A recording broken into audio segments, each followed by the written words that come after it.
we have a pair that needs some love for about 15 to 20 minutes, I think. So we're going to have to pause the whole squad a little bit, and when we get back, you guys are going to have a couple of warm-up shots for sure. But if we don't pause the whole squad, it will be very not a good timing for people. So we will exactly just. If you come over here, we will get you all a little drink, and you settle down a little bit, and when we put everything down, we will, when we're close to done, we will announce it. Sorry for this inconvenience for now.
Okay, so first of all, I don't think there's any mechanics that could have done that quicker. That Jesper and Sebastian year I was managing this one perfect, changing the whole chassis in a couple of minutes. But we will do this now. All of you will get one ball each on the lane that you're not supposed to bowl on. So one practice ball on the opposite lane that you're supposed to bowl on, and then we'll go around and erase it. One ball per head on the lane that you're not supposed to bowl on. Oh, so, yeah. One ball each.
Okay, we are finally back on the streaming. We have to experiment. Well, everything happened at the same time. Apparently, we have some issues on lane 9 and 10 and overheating engine. But the crew and the staff in the bowling alley, they managed to solve that a lot quicker than we were expecting. That was a great job again by Jesper and Sebastian, the team from Olympia Bowling Alley. Amazing stuff. And then, obviously, when things want to go wrong, they start going wrong. We had some issues with the streaming as well. It feels like somebody stepped into the wrong cable. It took us a while to get that fixed, but now we are back on track. And we're going to start talking. First of all, let me say thank you so much to Rockhead number 1. He's just become a BAP subscriber. Thank you so much. We truly appreciate you being over there. Let me say hello to absolutely everyone who's watching. Thank you for your patience. We're sorry we've been silent for a little while, but probably that prevent you from having to take an aspirin after listening me talking over and over and over again. But good news, we're going to have a very special guest with us in a couple of minutes. The one and only Ryan Barnes is going to join us pretty soon. It's going to be fun for us to be spending some time with Ryan. We're going to ask him a few things about the event, about the week in Sweden, how he feels. Maybe he can tell us a little bit which part of the DNA is he blaming for being such a good bowler. Is it coming from mom? Is it coming from dad? Has he taken a little bit from both of them? So we welcome everybody and feel free to start texting, start doing your own commentaries and talk as much as you want. Let us know if you want to know. If you want to have some question from answer from Ryan, you can start texting on the chat. And in the meantime, I'm gonna let you know how the scoring pace is going on this third squad of the day. At the moment, we have Tommaso Radi on the lead with 239. Tommaso was doing really good on earlier squad. He just found himself in some trouble in the last game. He missed a couple of single pins, and that ended up going quite expensive for him. He shot 160, and he couldn't make it as high as he was willing to. Number 2, Trevor Roberts, 236. Number 3, Sean Rush, 232. Then we find Kaisa Samuelsson, a girl with 225, looking pretty good. Ronnie Leskinen from Finland, 221. Thomas McNeil, 216. Antonio Fiorentino, 211. Timu Putkisto, 211. Max Lorenz from Germany, 205. Elisa Hiltonen, also from Finland, 204. And Jonas Iversson from Denmark, 203. So we have 11 bowlers so far above par. It's not the highest scoring pace we have seen so far, but it's a long way to go. It's another 5 games in this squad. Probably we saw a little bit of a lower scoring because of that little interruption we had due to that machine failure on lane 9 and 10. But as I said before, it was incredibly fast fixing by the crew in Olympia Bowling Alley. So we're gonna wait for Ryan to join us as soon as he's ready. And well, here we are. What can we see? Yes, the star of the hour is here.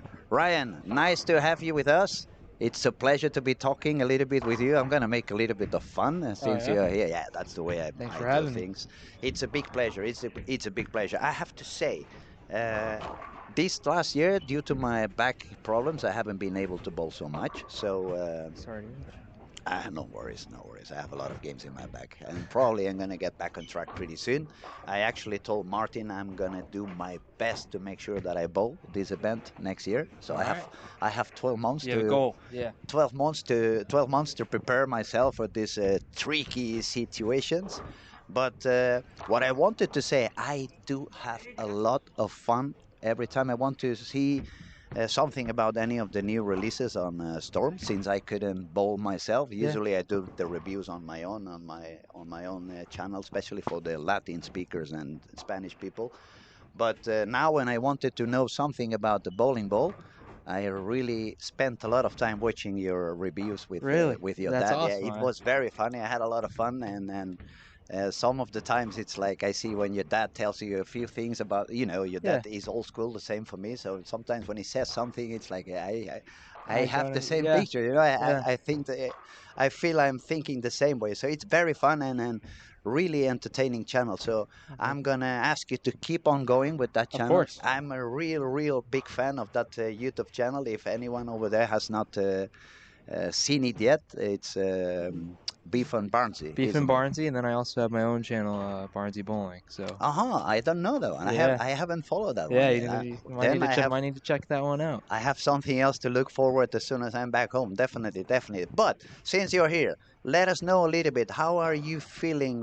First off the lanes, it's always fun to be back in Sweden, Yeah. isn't it? It is awesome. I love Sweden. This place is beautiful. It's one of the events that I'm personally looking forward the whole year. I'm waiting for this event, the Lucky Larsen here in Helsingborg. Not only because of the big amount of talented bowlers you get to see and a lot of good friends from all over the world, but the whole experience is a lot of things happening around the Yeah, main event. yeah. There's a lot going on. Wednesday, for example, we had this new Iceman Eliminator. We had a kind of pro-am in a way. I know this one's going to get bigger for next year. But for you, from a professional perspective point of view, how fun was that? I actually didn't bowl in it, but I watched it and it looked super fun. It looks like everyone was having a good time. I played around with the punching bag thing over there, and Yeah, that was pretty fun as well with the boxing machine, right? yeah. Did you get any closer to those 300 they were looking for? I had 278. That's all. 270. Oh, you did better than It me. would have been a good score, I but made yeah. 275, and I Yeah. was pretty proud of it. I should have asked you about that one. No. Now, if we look at the scores, we really have to have a look because Trevor Roberts is front eight on lanes 7 and 8. We haven't seen yet any 1400. No. We haven't seen any real high games, and especially when people is switching to another pair. Pair to pair is that's part of the challenging of coming to Olympia is they're tricky pair to pair. Your own experience, you bowled how many? 3 squats? 3 squads now. Yeah. Now, let us know. You did a very high one. You changed your strategy from squat 1 to squat 2. Yeah. Let us know, what did you change? What made you change? What did you find out on squat 1 that you wanted to do different on squat 2? So squad one, I kind of approached it like I would any other pattern. Like, okay, when it hooks, I'm gonna move left or a little slower. Mm-hmm. And I found that there was just too much friction in the middle of the lane and the front part of the lane to just you can't make the usual slower and left because well it hooks more. Yeah, it reached too early, So definitely. you really have to amp your speed up, use less hand, and control the mid lane. I think rotation is also a big part of controlling all the friction. So that was the main difference for you when you entered the second squat. You decided it was going to be a little bit of a different approach, use a little bit less of the wrist. I really buckled down. I decided I'm like I know they're hard. I have to make a lot of good shots, get score early, and then just grind the last couple. So. But you did pretty good. I mean, second squat was really a strong performance. You kept steady all the way down. You find a solution for as we said, the tricky pairs. Yeah. And then you manage also to do high scoring on the easier, if we can call them, easier pairs. Easier pairs, yeah. Now, you think we're going to see some more strikes on Trevor? We actually saw Trevor. number 9. So I'm not going to say the number because as soon as you say the number, it never happens exactly. What number? But people who's watching, we tell you to go and look at the cameras on lane 5, 6, 7, 8. Trevor is bowling on 7, 8, and he's got the front 9. We see some striking going on. How much do you think it may have affected the bowlers, that little breakdown we had for, let's say, 6-10 minutes when that machine... it could have been good for some of those that had a rough start, and it also could have been bad for some of them that started with a good start, kill some momentum or gain it. But for a moment, I was thinking, I'm pretty sure there's a few people going to raise their hand and can we start all over again? Yeah. Can we start from zero? That's what AJ said. Yeah. Only a couple of frames, but then I look at the scores around. There was a couple of triples over there. I said, if we start all over, these guys are not going to be that happy. Yeah. And they had one shot each to warm up again.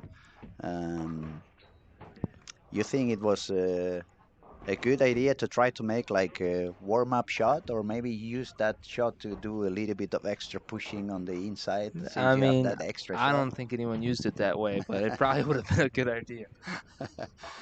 Okay, how is family? Family's good. Mom and dad are back home. Mom's bowling a bunch again. She's bowling again? Yeah, She's yeah. back in business? She's back in business. She's Wow, throwing that's 15 very good pounds. news. Yeah. And 15 pounds. Yeah, My she's. God, she's stronger than I am. I'm Yeah. thinking about going back now. I'm going to drill a 3 or 4 14 pounds balls just to make sure that my back doesn't hurt so much. Yeah. And another reason why I decided I'm going to give it a try on 14 pounds is because I bowl in quite dry lanes. So I believe not only it's going to help me to gain a little bit more of speed, but also I can find balls with higher RG. So Yes. they're going to last a little bit They push a little more. bit more. Yeah, exactly. So hopefully it's going to work out well for me. We have a comment over here. Raw BA. I just won one of Ryan's autographed player cards yesterday. How cool is that? That is awesome.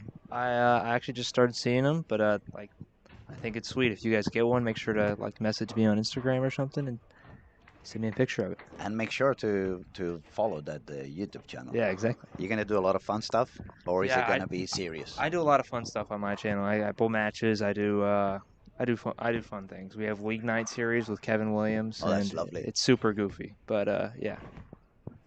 Okay, now we should pay a little bit of attention into lane 8. Trevor's gonna go for 10th frame, and let's see what happens. I'm very curious. And he started pretty well. He shot 236 on game 1, so that's gonna put him already on quite the high scoring pace. He can bowl. He made it through PTQs this year. Ace. Well, that was very nice, yeah. Beautiful pin action. Yeah. Front 10 for Trevor Roberts. Front 10. 2 more shots to go. It's getting interesting. It's getting pretty interesting. Are we gonna see the first one? We're gonna see what goes on.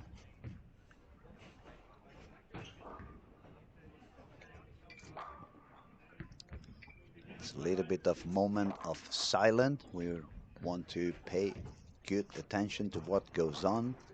I'm just trying to take his strategy, to be honest.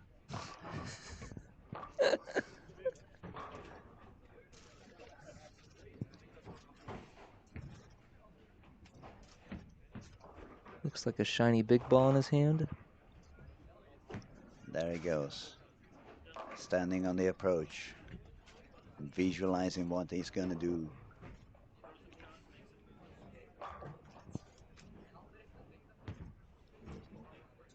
It's got to push. Oh. It was a little bit easy, it looks like. Still, it's going to be an amazing game. Great game. 289, probably the highest game on the event so far, I believe. Probably.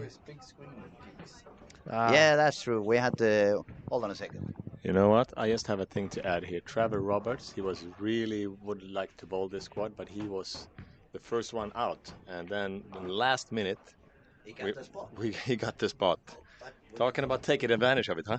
Absolutely. He's the king of taking advantages. He's made it through some PTQs this year on tour, and he's taken full advantage. I mean, I'm pretty sure he finished top 20 in points this year. So it looks like somebody stole your lucky charm, buddy.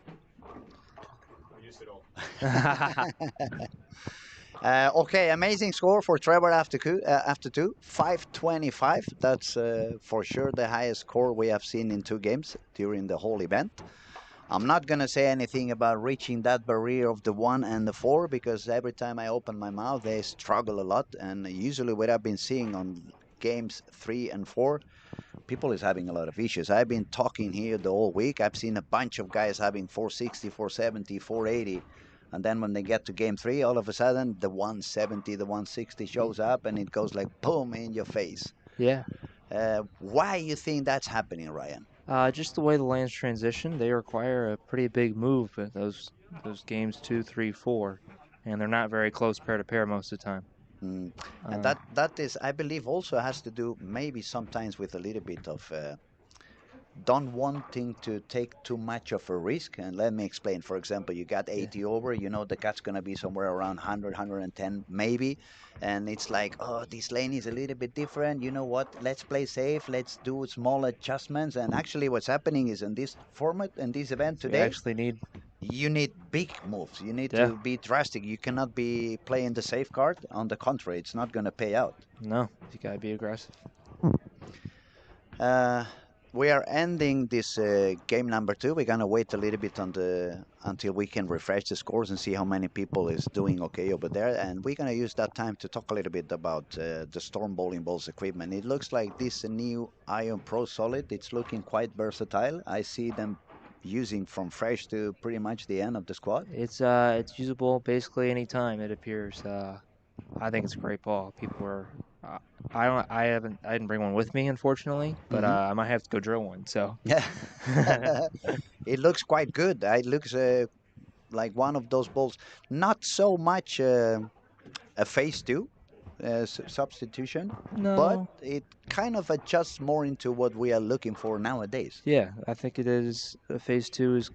I don't want to say it's aged out, but it's a good addition to the phase 2. Let's go with that. And that's a little bit what looks like for the last, I would say, 18 months, more or less, or 24 months. It looks like Storm has been trying to find a couple of good replacements, both for the phase 2 and the IQ2 original. Yeah, they're just adding some pieces around it, I think. I imagine those pieces will stay around for a long time.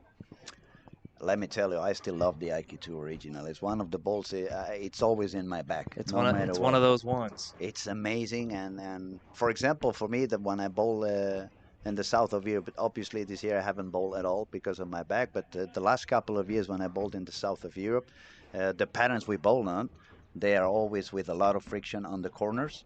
Okay. You see everybody using that purple hammer somewhere between in the arrows 12 to 20, more or less. People in the south of Europe doesn't have that high of a rev rate. They don't go much deeper than that. And since they stick to that urethane ball in particular, what was happening for many people like me, especially now I have a little bit slower speed, I had the tendency to have to move too deep inside. That's usually the part of the lane where it's not that easy on and that kind of patterns. Yeah. But what I have discovered on that previous season before I got broken in my low back with the hernias, Tour Dynamics. Tour Dynamics was an amazing addition for me. That IQ was really good. 278. It's I have it shiny. I have 3 of them. Really? 3 of them. Shiny. Shiny ones because Alright. it's very dry. But now you'll understand why. Since there is a lot of friction in the corner, what I do with those balls is I stay outside You stay on top of it. of the purple hammer. So I feel like a lefty over there. I end up moving maybe 2 or 3 boards after 6 games because they're making the lane longer on my So inside. much hold, yeah. Yeah, exactly. So the first couple of years the purple hammer was around, it was like, oh, I don't have a purple hammer. I bowl the pitch black. Pitch black and I have never been very good friends. For me, it was a lot of over-under. Sometimes it hooked too much. Next shot, it didn't hook enough.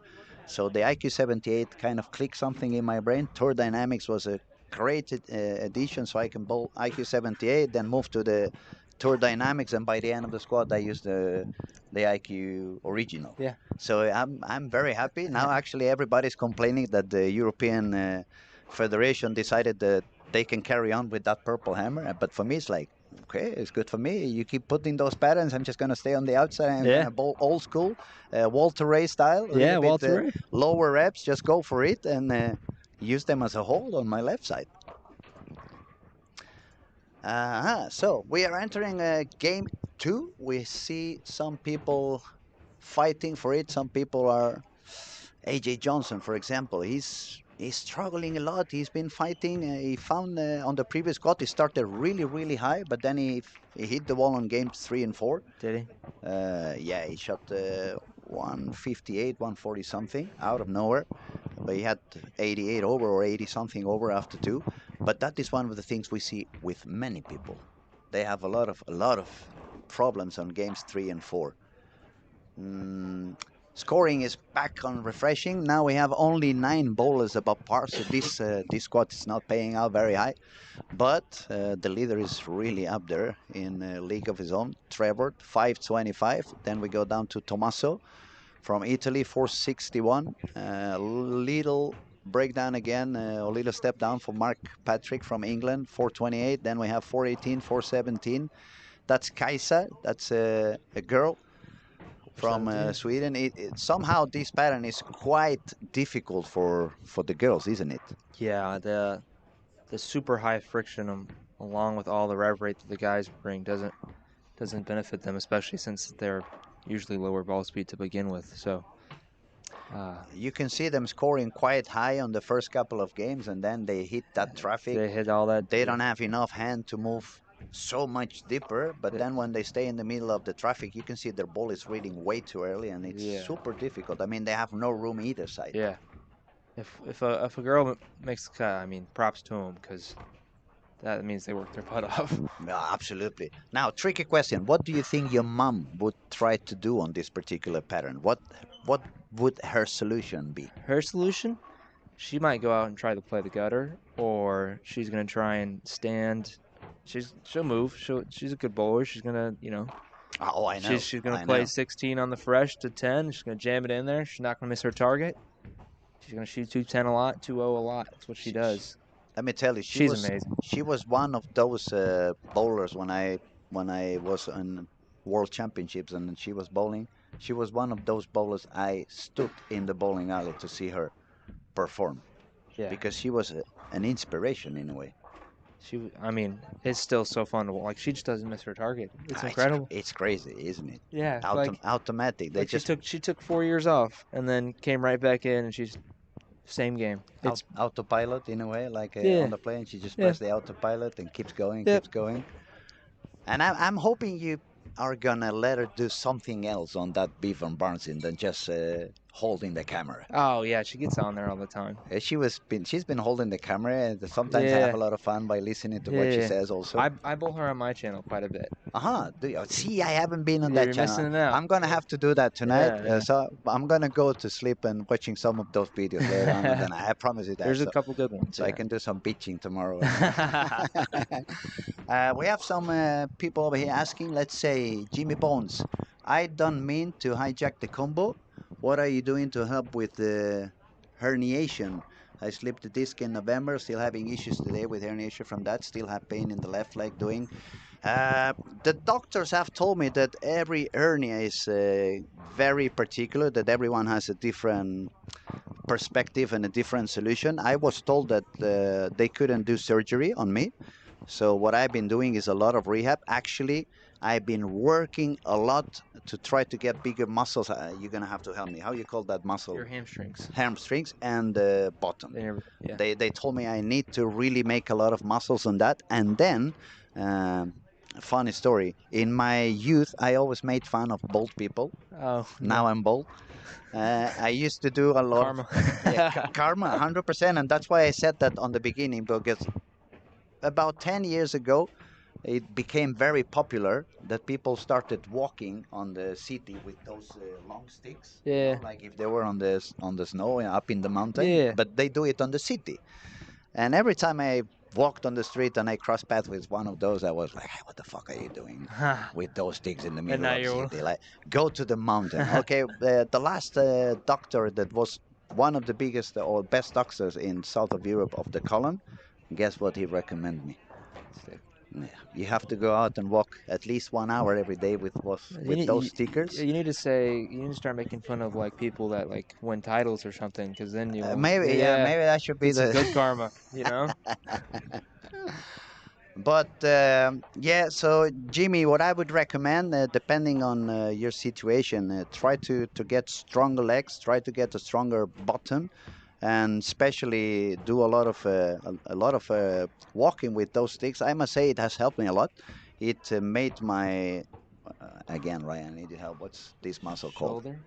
No, the tricep. Yeah, no tricep. And what's it called? Trapecio is in Spanish. I don't know in English. It's coming back. Yeah. How the fuck you're English and you don't know that? This one, the neck. It's your shoulder. Well, that kind of a triangle muscles that goes from behind your ear all the way down to the shoulder. That triangle up here, the one that when you look at the World Wrestling Federation, that one that they look amazing. Like the Goldberg had a very big one. Yeah. So when you walk with the sticks, that's the one that gets stronger. It supposedly it pulls the column up. Okay. So it makes the disc get extra room and extra separation. And then the only medical procedure I got over there, it was plasma infusions or transfusions. They took away half a liter of my blood. Then they do something with it, like when you wash the clothes and it starts spinning super They fast. spin it. So they separate the cells and then they inject those back directly between the discs. I got that in my knee a couple years ago. Yeah, they said it works. It works quite phenomenally. good. Yeah. It works for you as well, right? Yeah. Okay, so we were supposed to talk bowling, and instead we are doing a Dr. Phil Dr. Phil online. Now, Ryan, let's talk a little bit of numbers. What do you think? And now it's an easier question because it's only 1 day and a half to go. Yeah. But what do you think the cut is going to be for making it to the final? So I think it's going to be around like 95. 95. People keeps going down. You know how silly I was on day one? I said 150 over. That is pretty silly. No. You could say I have a lot of hope on the people bowling, or maybe I'm really good bowler, and I thought this is not that tough. I could make 150 over in a couple of squats. Pretty easy. No, it's not the case, but I was actually positive. I must say, I said that prediction before they started bowling, was during the warm-up, and I said to myself, as soon as the PBA guys come here and the best Team Sweden, Team Finland, they're all going to start using more or less the same spot on the lane, so they're not going to mess all around the lane. It should create some area. But then I soon realized the middle lane is really breaking up quickly. It's burning up quite a lot. I thought the same thing, that they would get higher as the week goes on, but I actually think it gets worse. It's that's what actually Andrew said. Andrew said as soon as we are all using the same area, it's going to burn out even quicker, so maybe the scores will drop down. Yeah. And especially with people chasing, you got the squeeze factor, tends to bring the scores down a little bit.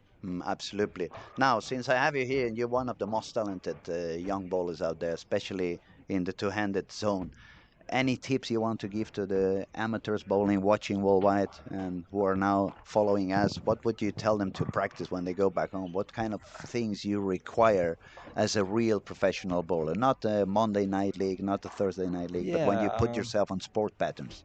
Oh, wow. So now I'm going deep, yeah? Yeah. Need a coffee? Well, a big thing the cool thing about today's generation is they all have access to phones and YouTube and all this stuff where you can actually watch how bowlers play the lanes. And I think that's a big thing that people don't really pay attention to, especially on tours. They don't pay attention to how they break down the lane, where they play on the lane, what are they doing with their hand, how much rotation are they using, are they floating it, are they hitting it, what kind of balls are they using. Really just taking in all the variables and understanding the variables is a big part of the game. Now, let me ask you, is that, for example, back in the day when I used to bowl a lot, in the times of your father, one of the most, I would say one of the most useful things I could do on a lane, for me, it was speed control. Speed control was a huge factor. Yeah. It helped me a lot in many, many situations. Today's younger generations, it doesn't seem like they have that ability to slow down, slow curve the ball. They only go stronger and stronger and stronger. Yeah, it is an lost art in a sense, I think. But a lot of it's just practice, right? Like using Specto, using speed control, doing those practice sessions. You do also a little bit of forward roll, side roll, and I need to do different reactions. So it's a lot more than the naked eye can see. Yeah, of course. Like I was fortunate enough, Dad's one of the greatest technical bowlers of all time, and he taught me different hand positions. I have preset hand positions, I have preset speeds, that kind of thing. And the thing is that, at least for me, and the way I coach, most of those changes you don't really want to do when you get to the foul line. You just change a little bit on your hand position from the start position. Yeah, and that already helps you develop something I think different that's all on of your it. release. Yeah, especially for two-handers, it's really that simple. If you change your setup, if you change your rotation setup in your setup, you'll be fine.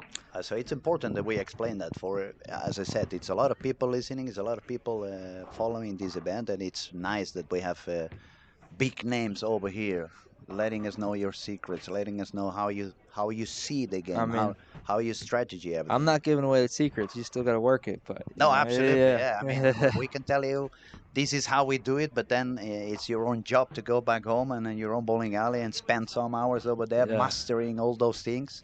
I wish it was that easy, right? Yeah, absolutely. Uh, yeah, need to practice. Practice. We're what- talking about practice.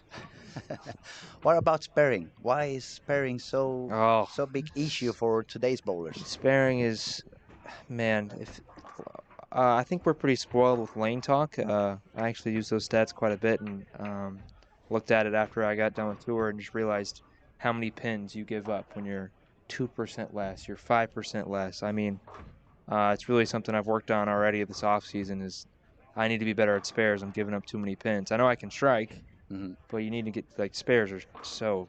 They are crucial, especially when you get to tougher conditions where you stop striking 8 times Well, per yeah. game and you The go thing down to is, 5. it's once you get to that top level, it's everyone can strike. Mm. And it's about the 10 pins a game. It's about the 5 pins a game that you pick up because you make a split, a washout. So, yeah.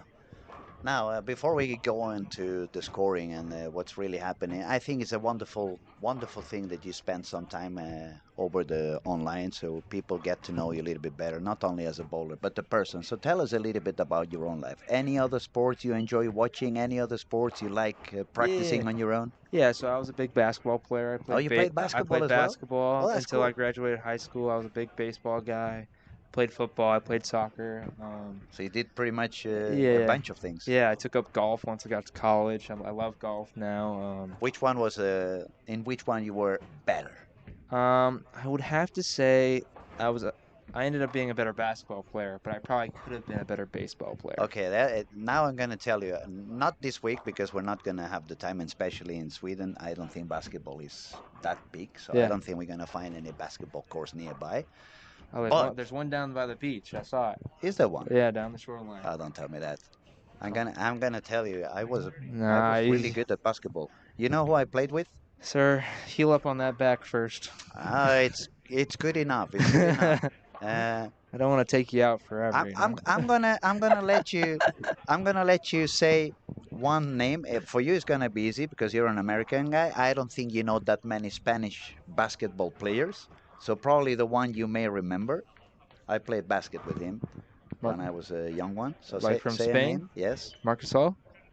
his brother actually. Paul Gasol. Mark is a little bit younger. Yeah. He was a younger generation. I played basketball with Pau Gasol and Juan Carlos Navarro. He played also for the Grizzlies. Yeah.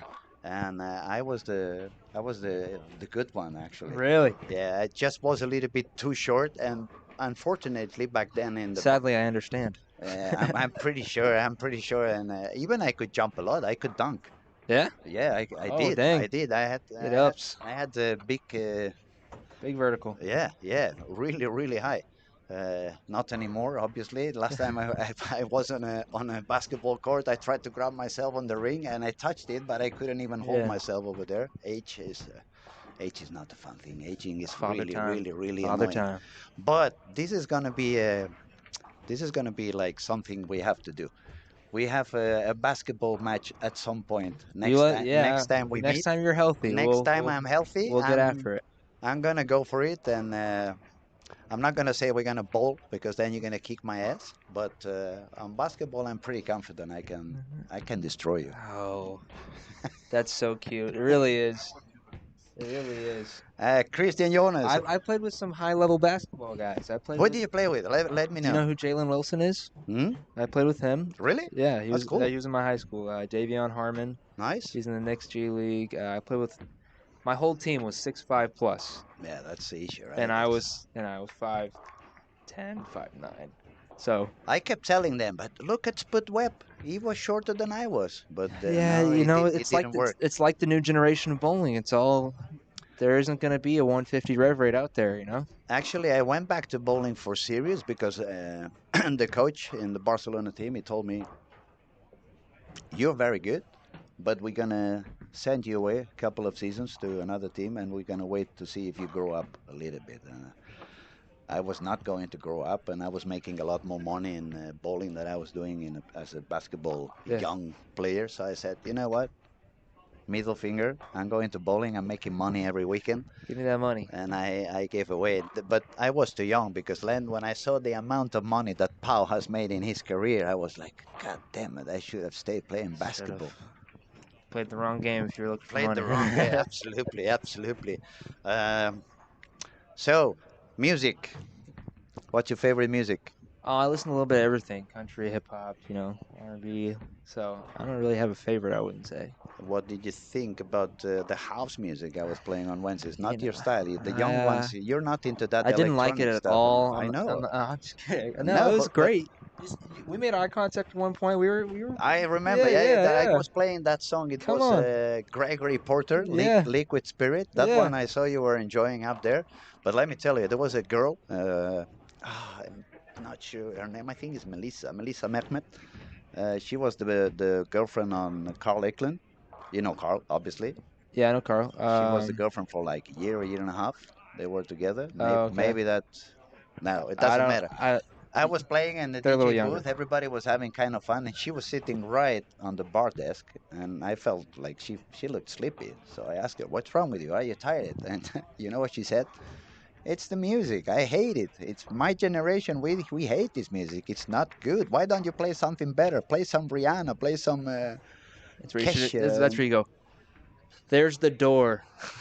No, unfortunately, I was trying to put that song I was singing when I came in on the door later on, but I didn't brought it this time. You should have. I have a You special should song for when have. people don't like what I'm playing. It's a song from a producer. It's called Toca Disco, Yeah. and it says nobody likes the records that I play. Nobody likes the records that I play. All right, but I couldn't find it, so I became a good boy. I played a couple of Kesha songs for her. She smiled back, You and made her happy. There you go. yeah, that's what I'm trying to do lately. Otherwise, as I said, you see how karma has paid me with my hair, so I need Hair, to walking stick. Yeah.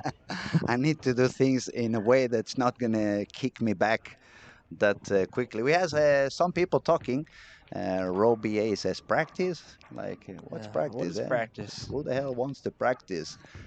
Brian McDonough, trapezius muscle. Yes, that's the one I was meaning You said about. it. You said traps. That's what I. Hmm? Yeah.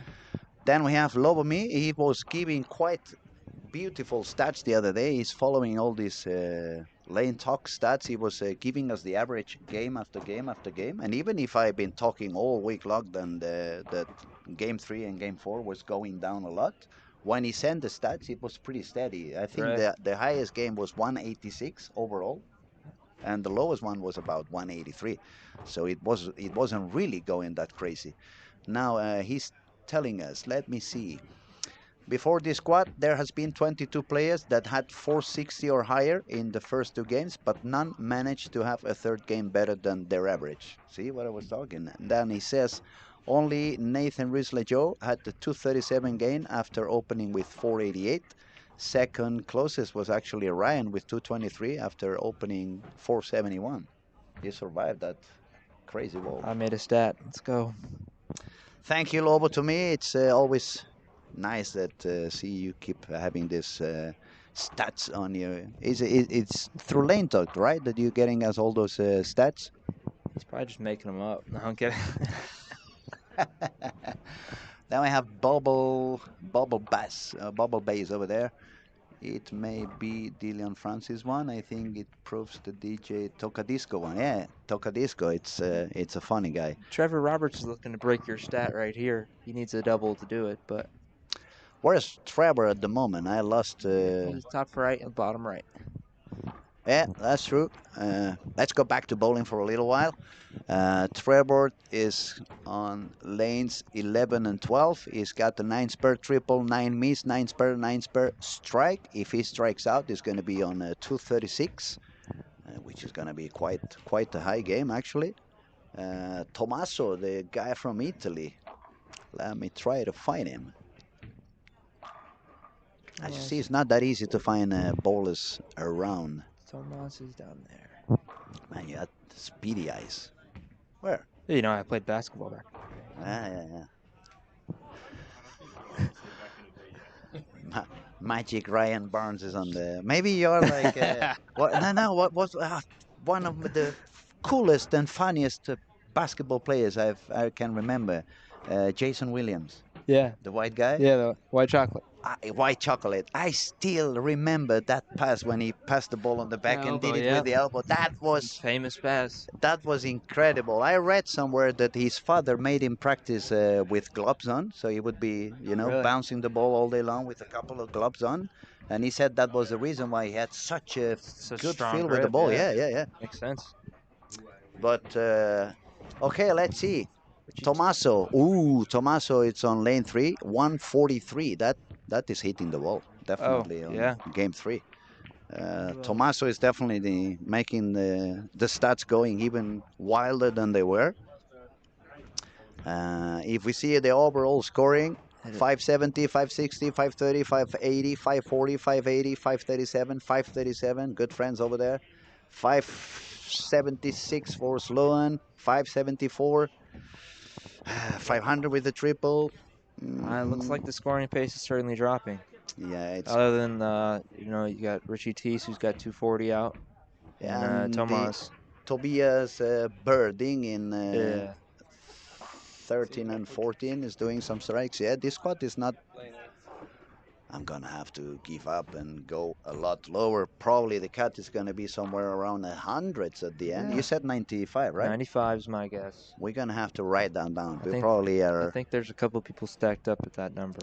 Back in the day when you were bowling so great, your mom was in the chat. She was doing some comments with us. But that day I asked, do you believe someone's going to make 1400? What's going to be the highest squad? She said 1426. Yeah. Are you going to bowl again? I'm bowling again tomorrow. Are you going to shoot that 1426? We'll see. Not if they're playing like this, but maybe. We will have to see if she's any close to that higher 1426 score. Let's see what goes on. But you see, that's what I was meaning before when I said 150 over. Now you understand. Your mom is also a super talented bowler. You see how good I'm talking about myself now. Yeah. And she predicted 1426. I predicted 150 over. I mean, the old school people, we don't see that. I think this would be. Dad was telling me how easy it would be too. I mean, was he? Not really, but. But we've covered a few topics: music, sports. Now, are you married? Are you single? You have a girlfriend? Are you looking for a girlfriend? Are you scrolling Tinder up and down? No. I'm hanging out. I'm very single, so. So you only play with the basketball? Yeah, I guess so. I don't like where this is going. Well, no worries. I'm not married. I'm single, but you're not my type for sure. Okay. Not even with the week on. No worries. Yeah. Not even if Marilyn shows up. So, game 3, it's already done, except for lanes 13 and 14, and a couple of guys on 11 and 12. So we're gonna have our refreshment of the scoring pretty soon. But it looks like not many people is going that high, except Trevor, obviously, which is gonna survive that game.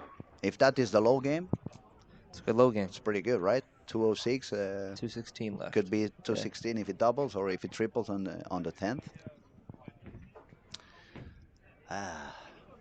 So people on the chat, are you feeling like doing any question and asking something to Ryan before he leaves us? Let us know. Steven Salzman, how about Ryan gives his thoughts on Ethan? What about Ethan Fury? Ethan's a super talented bowler. He's got a lot of cool tricks. Hopefully we're bowling a lot in the future. I was going to say, is it going to be like Walter Ray against Pete Weber? I mean, it's a little. You see yourself doing? That's a little early to call us that, but I would like to think we're going to bowl each other for a long time. It was quite a successful year for you. You made a few shows. Yep. Not so lucky on the shows, obviously. It's still a learning process for sure. No, but It's the way it is. It's better to fail, Yeah. learn from that, and Yeah. succeed later We'll on. be back. What is the calendar for you coming? What are you planning to do in the next few months? Because the tour is not back until. We actually have I have a wedding next week that I'm going to, and then Pacquiao Hanrahan's wedding, Cool. and then team camp, Team Mm-hmm. USA camp, and then probably just bowl some regional. There's some local tournaments, and then hopefully we get to go to Hong Kong for Team USA. Is Bill Hoffman still there? I believe so. Yeah. First time I came into Helsingborg, it was Bill Hoffman, Tim Mack, Sean Reich was here as well. So it was quite fun. It was a lot of fun bowlers to meet around. Bill Rowe was also here. I don't know if you know him. Bill Rowe probably bowled a lot with your dad. The Canadian guy is now bowling. He's bowling again now in the senior. Yeah, I've seen him much on the senior. Very fun guy. Very fun guy. Very. Tobias, 230. Yeah, Tobias 234, and it's going to be all the way up to 622. No, maybe not 234. Oh, yeah, 622. You still have to make the shot. There he goes. I believe that's Jonas. Yeah, that's true. And some very big talents over there. They're not really accomplishing that high. With his Sean Reich with 560. We see Robin Ilamar 545. Robin has been amazing this summer. He's been on fire. Yeah, he's been on fire.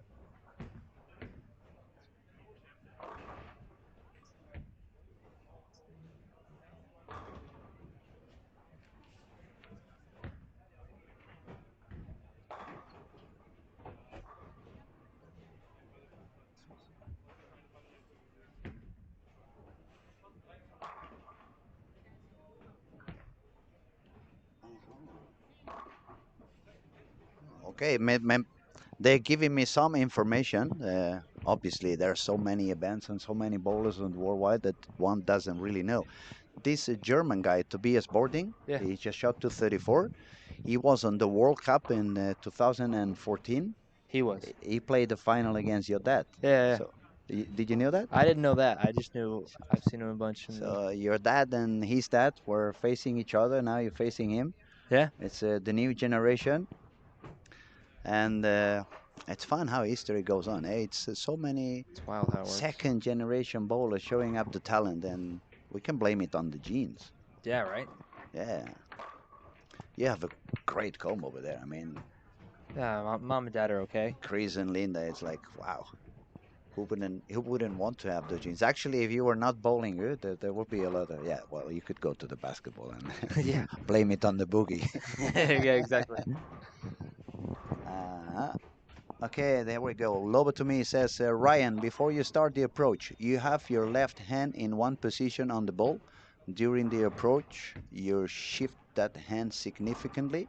Have you tried keeping it in end position from start? I have played around with it a little bit. I just didn't like the way it felt, so I haven't really kept it. And then he says, is the changing of the position just what you do most comfortably or necessary to get the kind of swing you do?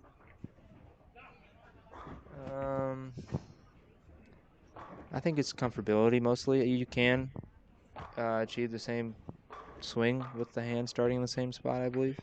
So. Is that one of the... Let me ask you, because I really don't bowl two hands. I tried a couple of times just for fun. But is it one of the tough things that you find yourself as a two-hander when there is a lot of oil on the lanes, that the left hand becomes a little bit slippery on the ball at some point? No. I'm fortunate enough to have some pretty good chamois. So you make sure it's really, really I wipe it off. Yeah. If you ever watch, I'm wiping it. I'm getting it all off there. On that, I'm the contrary. I never wipe the ball.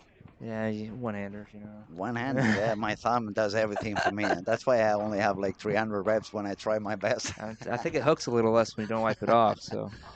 Now, the thing, actually, some people used to ask me, why don't you wipe the ball? And I have a real I have a real reason for that. It's the newest reactive resins. They have a tendency to suck a lot of oil, and I don't like drilling one ball after month and month after month. I like to keep my balls for a little longer, even if I'm a top member or whatever. But I realize as soon as I wipe them, even if it's a very good chamois, at some point you end up moving the track where the oil is really Yeah. standing. You end up bringing it into the tracks that have Yeah. no oil on it. Yeah. So if I don't touch the ball, the dry part of the ball, it's always remaining dry. Yeah. It sounds a little bit crazy and absurd and old Yeah. school crazy idea. He also said you don't like drilling a ball every month, and that's just not me. I'm about one a week. No, So. but the way you have to perform is a complete different one. I mean, Yeah. when I bowled like real bowling, Weber Cup, Walton Pin Master stuff like that. Back in the day, I didn't bowl for Storm. I bowled for Columbia, and I drilled a bunch of balls. I remember there was one release in the 2002, 2003. It was called the Game Pearl. I think I drilled 11 of those in 1 year only. It was an amazing ball. I shot plenty 300s of each one of them. Yeah. Yeah, back in my bowling alley, we had 14 lanes. Every single lane had my name on 300, 300, 300. And eventually the manager said to me, now I don't care if you do any more 300 games. I'm not going to put your name anymore over there because people is getting upset about it. A true story. Yeah, they're getting jealous. No joking, it's a true story. But I understand what you mean. And back in the day, not only I would drill many, but I would have the same ball with, okay, this one pin up, this one pin down, and because I really wanted to have that It's small. small adjustments that you could go from one to the other. So obviously, when you're competing against the best bowlers in the world and you have to do the 100% over and over again, it's a very different approach than amateur bowling. Yeah. And especially when you bowl like a little bit lower level countries, you can kind of give up a little bit, and you don't need that much. And now even less, because everybody, as I said, is using that urethane in the middle of the lane, and I can just stay outside of them forever. But when you bowl professionally, obviously. The bowling balls are a very important tool. You cannot just go there and I'm using the same ball for 3 months. Yeah. It's not going to perform the same way.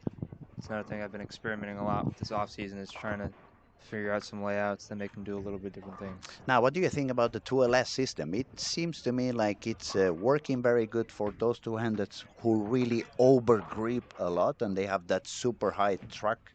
Yeah, the reverse. Yeah, exactly. But for the, let's say, more proper release two-handers, I believe it works better with the regular layout I system. think you can use it however you throw it.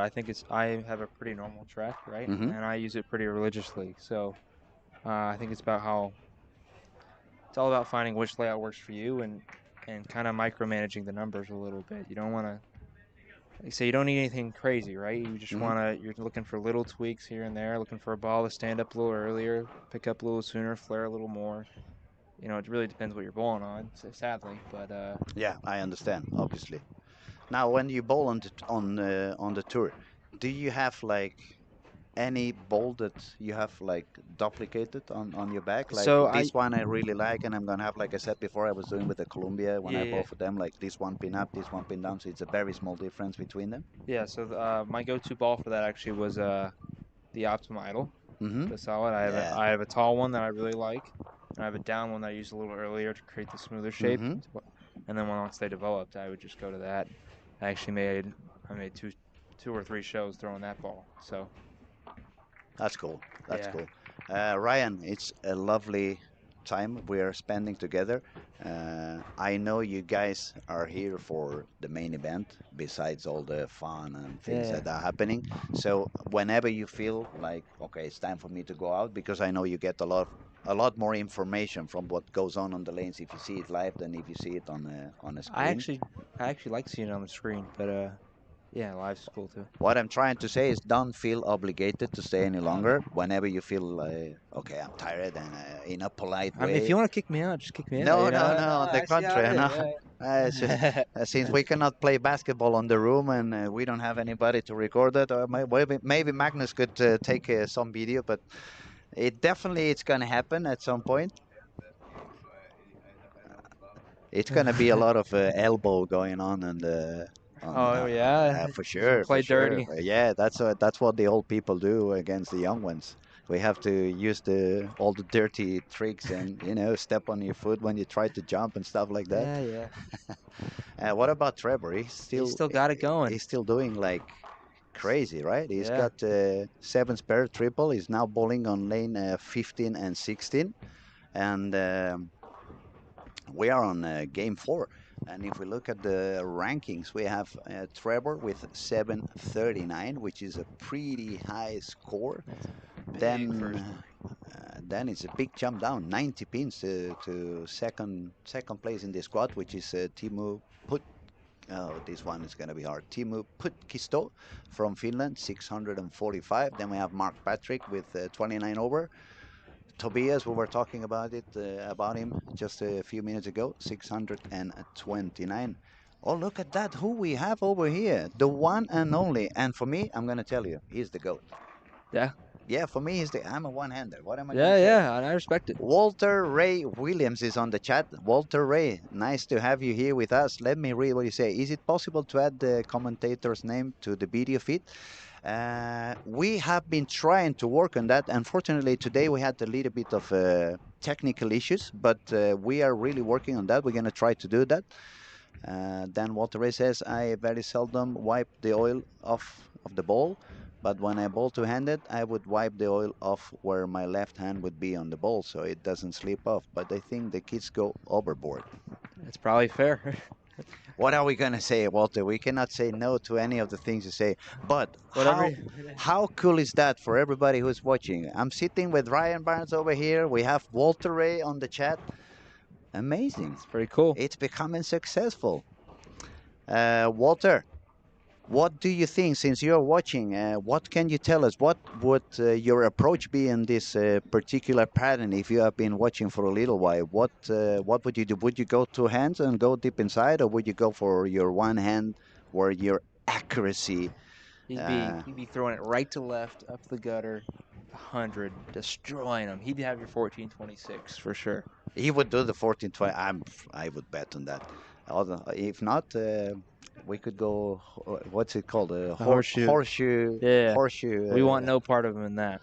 There was a funny story. I heard Walter Ray by my best friend up here in Sweden before he passed away, Thomas Leandersson. He explained to me that once they were in the United States and they went to watch you perform on that horseshoe thing. They had no real idea how good Walter Ray was on that. Incredible. And when he went out, the crowd was so crazy. Yeah. And they were like, what's going on? What's going on? And it was Walter Ray. So he's not only the GOAT on bowling. He's the real GOAT on the horseshoe. Live streams. Yeah. As Walter Ray says, I've been watching and I like your commentary. I truly appreciate Walter. It means a lot to me. I keep your signed card from the last Bowl Expo in my pro shop there. It's like a big trophy. And so I'm gonna have to come meet you again in the United States so you sign a bigger one, so it can look a little bit. It can look a little bit more fancy in my pro shop. Yeah. Ida Blund, can you add a pin message in the chat? Not me. I was going to say I'm only good with the microphone. I don't think I'm even good with that. I'm not good at anything. I could do it, but I don't want to mess anything But up. As soon as we have our technician back, we will make sure to find out. And also we're going to try to see what we can do about putting the names of the commentary. Walter, can you think you can do something for me over there and put me a spot besides Randy on the PVA commentation? Oh, no. That would be trouble. I think Ryan would be very happy to see me walking around next time he makes the show and oh no, now he's the Spanish wanker over there.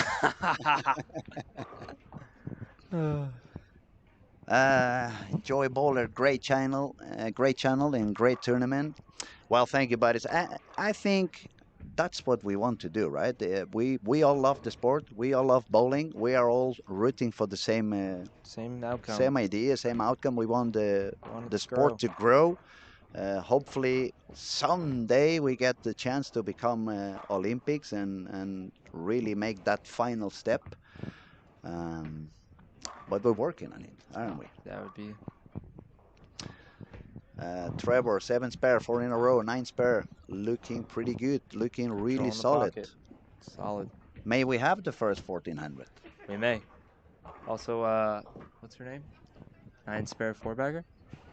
Which lane? Uh, Oh, Kajsa. Kajsa. Kajsa Samuelsson. Yeah. Actually, Samuelsson, that father was Team Sweden. Okay, yeah, I recognize Team the name. Sweden, yeah. Jonas Samuelsson, I believe he was called. Actually, it was one of the first Swedish bowlers I saw when I was a real kid, like 4 or 5 years old, back in Barcelona. And he made pair with the bowler Walter Ray will remember, Mats Karlsson. Yeah. Mats Karlsson used to bowl in Barcelona with Gunnar Samuelsson. Yeah, many years ago. Ah, she's not the daughter, it's just the same name. Okay. You see, it's good that we have Magnus over here to give us a hand from time to time. Walter Ray says, unfortunately, my bowling is not as good. I try outside, but that doesn't look like a good option. Probably it starts around 10, 13, and after 3 or 4 games, try to hand it left of the 5th arrow. So, Walter, you would have to bring a bunch of balls. I mean, a few for one-handed and a few for two-handed. That would be quite expensive on the flight, right? To do the extra luggage. But yeah, actually, what you say, Walter, I don't know if you saw yesterday's last squad from Ethan Fury. That's exactly what he did on his last score. I thought he was probably trying to find out, is there any other way I can do this if it gets too messy with my A plan? And he was bowling with the urethane ball on straight on board number 10. It looked amazing, I must say. He is. Yeah. It looked quite strong. I don't want to hype it up too much because I don't want anyone else to throw it, but it looked good. It did. Trevor keeps going. It's looking amazing on this squad, definitely. Tobias got it going. Tobias. And Tommaso is going back on track after that very low game. It's on lane 19 and 20. Have you found any pair that it's a little bit tougher than the others, in particular? 5 and 6 is by far the hardest pair. 5 and 6 for you is the hardest one. I bowled here 2 years ago, and I was on a similar pattern. And the 2 lanes just aren't very close. So, but yeah. I've been told by the local bowlers that usually 13 and 14 is the longest, especially 13 is the longest of them all. It's got a tight spot in the middle for sure. I actually have pretty good notes on this place, so yeah. You bring a small book, and I was gonna say like Daniel. Daniel, she actually has it looks like a big book over there. Okay. Oh, there you got a lot of stuff. Yeah, we got a lot of notes on this place. A lot of information, so you can go and have a look at what you did and what you. That's a good idea. It's a smart idea.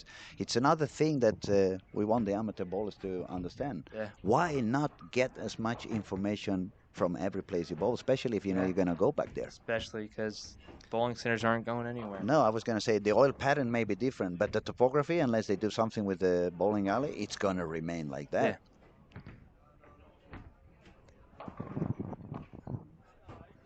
Yeah. Big Funky Sweat. Hope to see the whole Barnes family next year in. I'm there with you. I'm hoping they come back. A couple of years ago, the whole family was here. 2 years ago.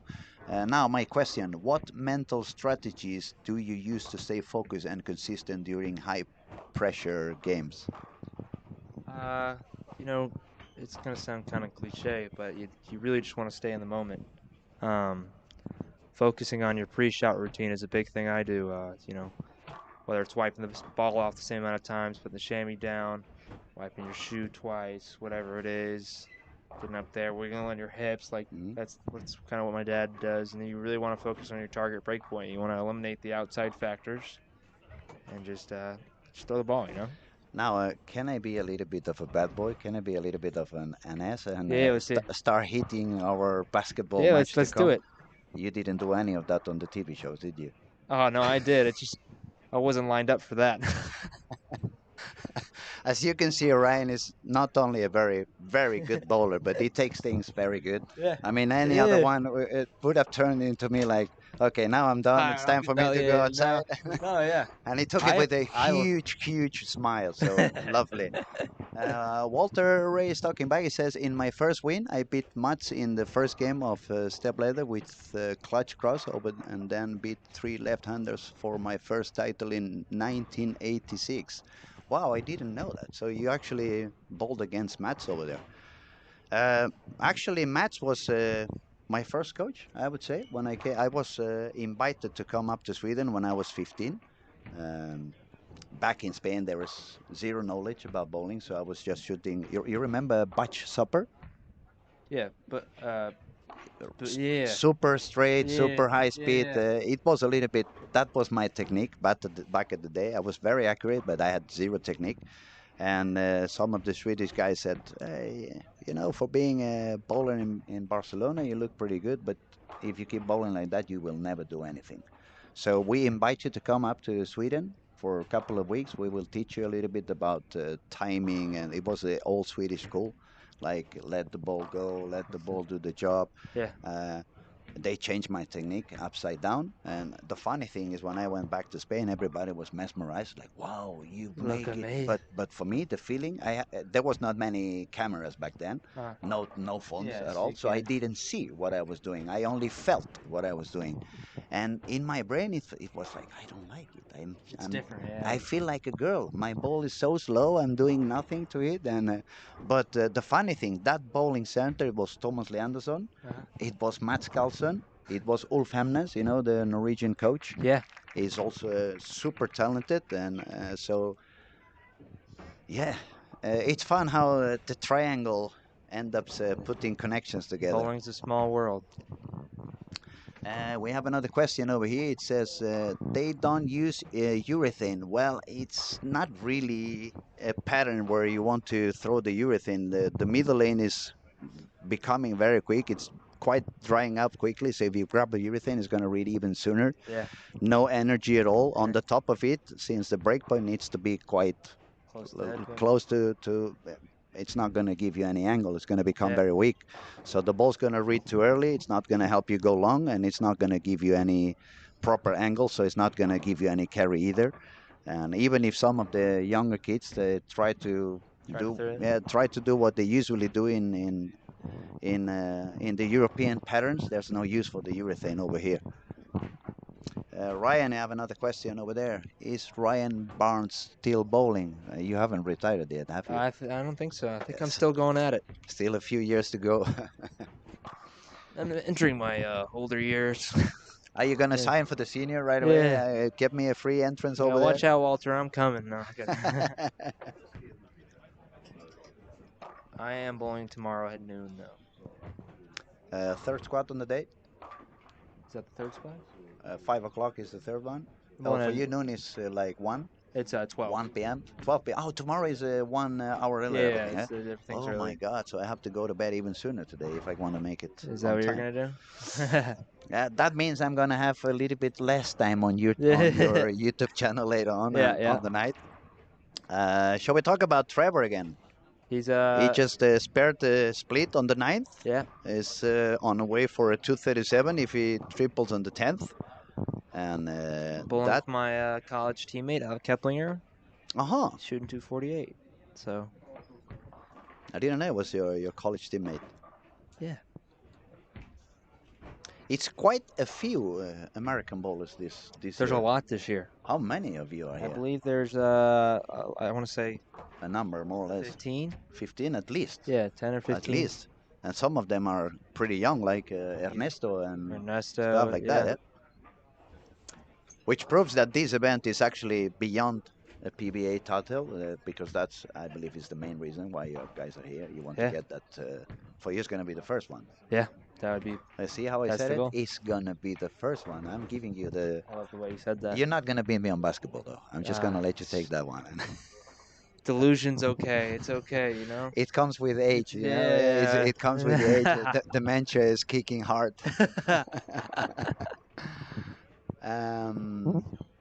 Who else was doing okay? Actually, it's not that many people doing high on this squad. But for being game number 4, it's not bad. It's not that bad. We have a 227 over there, 226 over here. We're talking about lane 19, lane I found 19 and 20. 17, 18's been rather challenging this week, I feel like. 17, 18 also has been quite difficult, I must say. To me, it's felt like it hooks more than every other pair.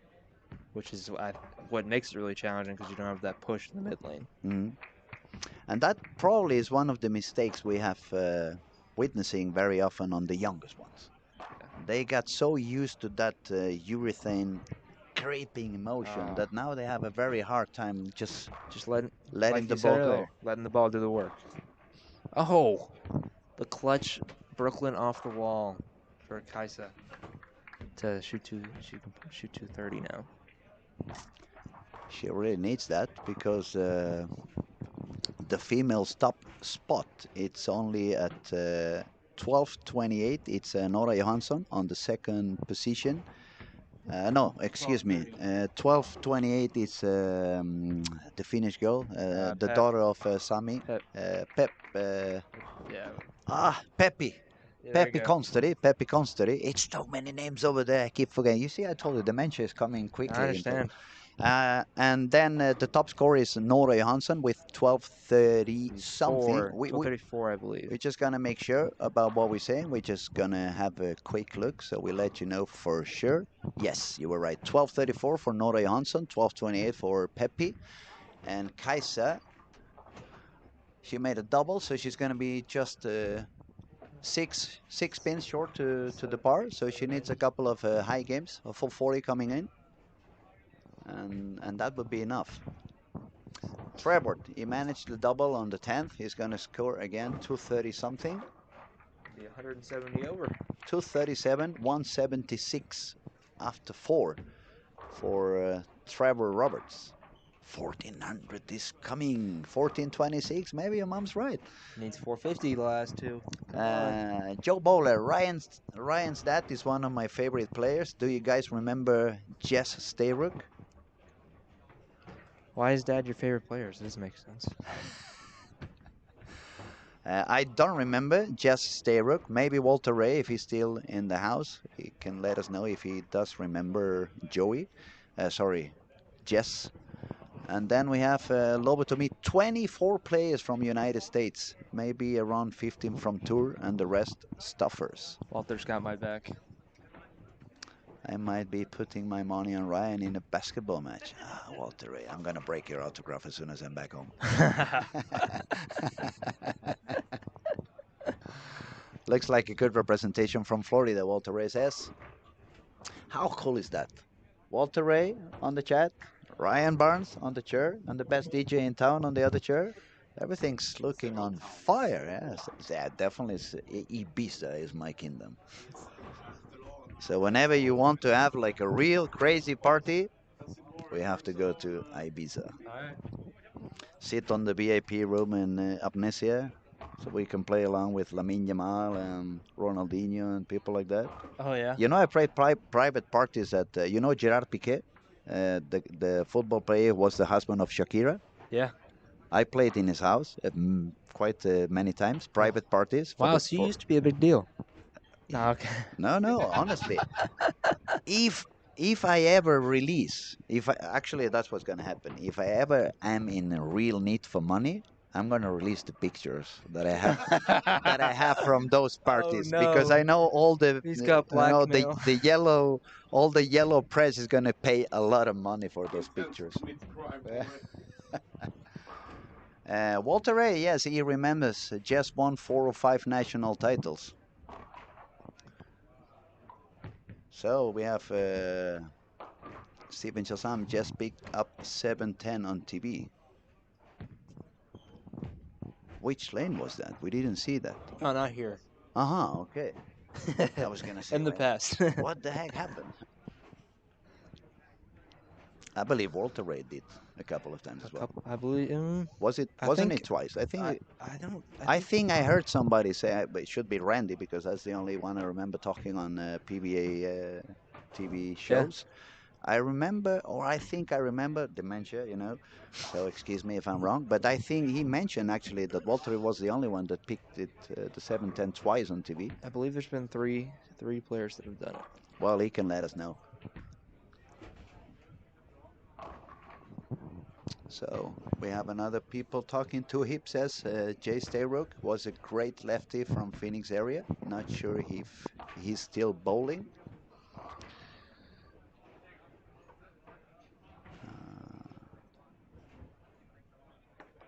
Stay rock. And we have our friend from Korea back. It's such a shame I haven't got my Korean dictionary yet. He's been talking every single day. He's super supportive, and Yeah. we really are happy that he's here. Now that everybody's here, now that we have a pretty active moment in the YouTube, let me remind you, please subscribe to our YouTube channel. It's 100% free, and if you do that, it's going to help us, and especially help the YouTube algorithm, so Yeah. we can keep on doing a lot of content for free. And it's not only going to be the whole show until the very last frame, but it's also a little bit of PBA regional in Sweden.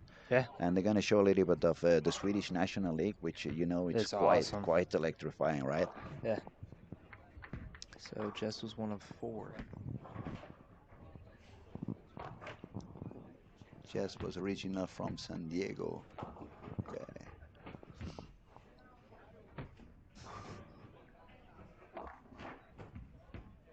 Now we have our technician in working a little bit with us. He's going to update the scores so we can see how crazy Trevor is doing in comparison with the other ones.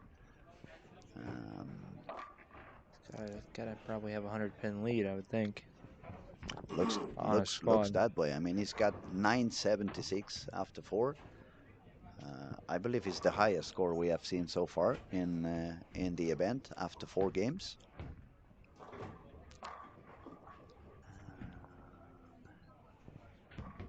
And we have some low scores as well. I see a 599 over there, 660 on the other side, 670, 680, 673, 7 and 18. So 689 over there, 700, and we're not talking about.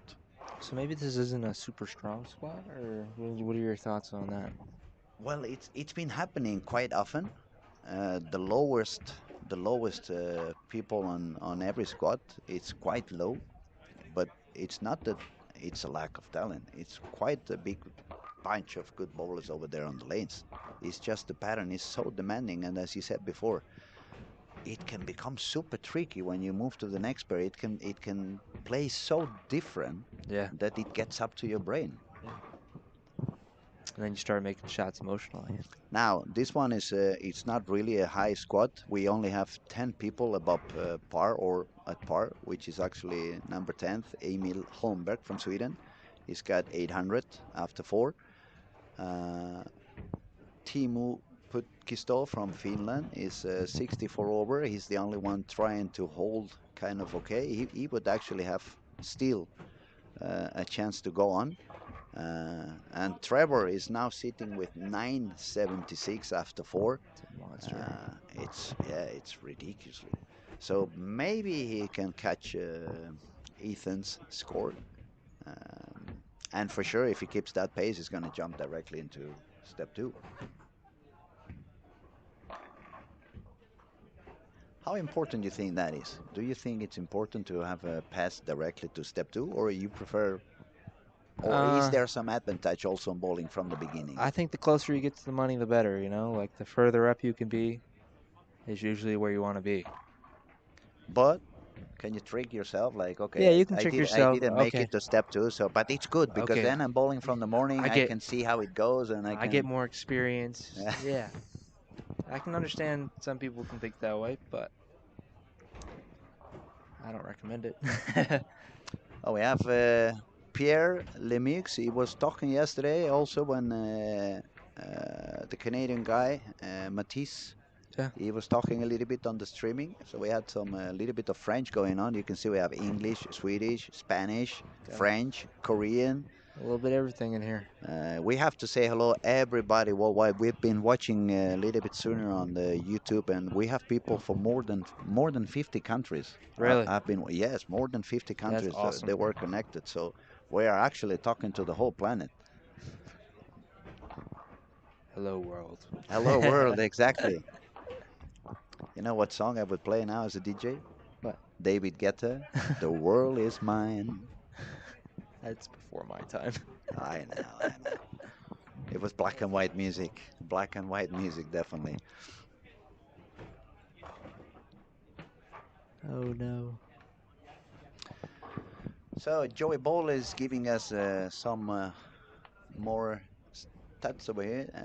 It says Jack Blondolillo rolled the first televised 300 in 1967. Now, this is a very interesting topic. Now people talks a lot about how many 300 games they do and how good they are because they make so many 300 games. But back in the day, it was a lot harder to make 300 than it is today. They're still so hard. I don't know what you mean. They're really hard to shoot 300. Maybe in the tour, but in some of the places we see out there, I mean, how many 900s sanction are coming lately? There's too many. It's ridiculous, isn't it? Yeah. But for example, Little Lily, when I was talking about Thomas Lee Anderson, when they brought me up to Sweden to learn the technique, he had a very small bowling alley in a small town called Degerfors in the north of Sweden. I came on 1994. Thomas was the World Amateur Bowler of the Year in 1993. So, world-class bowler, obviously, not a bad bowler at all. He had the score sheet hanging on his office of his one and only 300. So he was the bowler of the year And won 300. and won 300. Yeah, it's about the same now, right? Later on, he did quite a few. But he was not the bowler of the year anymore. He kept bowling. He was more into coaching, and he did a lot of coaching, obviously, a lot of pro shop work. And I remember once traveling to United States on a flight to the United States. There was the USA Today on the front page of the sports on the United States. It was actually a graph talking about that thing, the 300 games. Yeah. And it was like from the 60s all the way to, I believe I flew there, I believe it was sometime 2002, 2003 for the high rollers and stuff like that. Spent some time with Arturo Quintero and Andres. Yeah, oh very, boy. very good friends. Trouble. Now you can understand how I am. I how see. am. I understand Now you you. understand the connections over there. It's all making sense. We have a new stat over here. We have so far bowled on this event 4,620 games bowled and 0 300s. Yeah, they are hard. They are very tricky. They are very demanding. The closest one we have seen was actually Trevor with that game of 289 we witnessed a couple of games ago. But Ryan lost count of his 300s. I don't think you count them anymore. That's one of my local buddies, but I still have count. You still count them? I still count them. I keep them in my notes. How many you have though? I believe it is 33. No. Only? Yes. You really are a baby boy. Yeah, I've been bowling 5 years. You spend too much time trying to get good at basketball so I wouldn't kick your ass when we got to... Yeah. I was really worried about it. I knew this was going to happen. I'm prepared for this moment. I'm having a lot of fun with you, Ryan. It's really a wonderful. Maybe some people are gonna say like, "What the hell is going on over there?" They don't talk anything about what's going on the lanes, but it's very fun, and I think it's good for the people to see how open you guys are. I mean, you're not robots. No. You're not artificial intelligence or some supreme beings that you need to be afraid to talk to. The only thing I would say. Obviously, if you're in the middle of a tournament and you're focused on what you're focused, because that has happened to me in my bowling days. Some people came to me after a couple of events and said, "Why are you so serious? Why is it so hard to talk to you?" And I'm like, "But I'm bowling. What do you want me to do? If I'm bowling, I'm bowling. I cannot be bowling." And they don't chatting." get how invested you have to be to really. So what I mean is that sometimes the people think, "Oh, these PBA guys, you're gonna talk about them," but it's on the contrary. You guys are really open. You're really fun to talk to. Spend time together, and just not on the just exactly. Just don't do it when I'm about to grab my ball and make a shot. Yeah, pretty much. The same thing if Walter Ray is about to release one of those shoe horse. Don't talk to him. Don't talk to him. He may put it on your head. And if he wants to, he's going to put it on your head, right? Okay, we have AJ Johnson on lane 1 and 2, front 4. He's due for a big squad. This is game number 5, Turbo is going on. So AJ may not be having his best day on the lanes, but if he manages to do like Trevor did before, 280, that would put him on the lead for the For turbo on the game number 5. At the moment, I believe it's 277, unless I'm wrong. Oh, look at who's here, Tortore. But the 1/300 Thomas shot was for 100,000 Swedish. Tortore is Tore Torgersen. Okay. That of Noel. Yeah. You know, Noel? Yeah. Another very amazing bowler. From Norway, he was a superstar, and I mean superstar, super cool, very funny also. Had the chance to bowl with him in many events and spend time together. We were a big group over there traveling around, especially when they had these events in Scandinavia, Danish Tour, Swedish Tour, Eastern Opens. Nice to see you, Tore. Jag hoppas allt är bra med dig. Stor kram, Tore. It says you're doing a great job. I appreciate it, buddy. I couldn't expect you saying anything else. I don't want you to talk bad about me publicly. You can do on private. You can do it to my face. Just don't do it to the world. Lobotomy Ryan with 1166 in 5 was the highest so far. So that's a score that Trevor might pass. So you had the highest on the event after 5. But Trevor is trying to get that podium from you. Where is Trevor at the moment? He's on 19 and 20. 19 and 20. Double 9 spare, strike 9 spare. That's not bad. Pretty solid. Very good. AJ front 5 on 1 and 2. Now, since I have you here, and looks like Trevor's going to be the squad leader, any question I should pop into him when I do the interview later on? Ask him how worried he was about not bowling. He's pretty worried about not. He was worried about not making it, right? Allt bra för Tore. Actually, man, I'm having a lot of fun watching your son bowl. He's unbelievable. He also another guy who can blame it on the genes. Yeah. Blame it on the genes of both mom and dad. Amazing bowlers. Linda was actually bowling on the first Weber Cup edition, the one I played on. Really? Yeah, number 1 year 2000 in Poland, in Warsaw it was. Linda was on the team. Thomas Leandersson was on the team. I believe Wayne Greenall was on the team from England. Then it was me. In the United States, I think it was Tim Mack. I would say Bill Hubman, I'm not sure. Tim Mack for sure. For sure, Timmy was there. Brian Kretzer, I believe he was another one. Brian Kretzer was there as well. The lefty that just was the bowler of the year, Mike Mullin? Could it be Mike Mullin? I'm not sure. He was bowler of the year 99 or 2000. He was a lefty. It's a fun story about that first Weber Cup edition.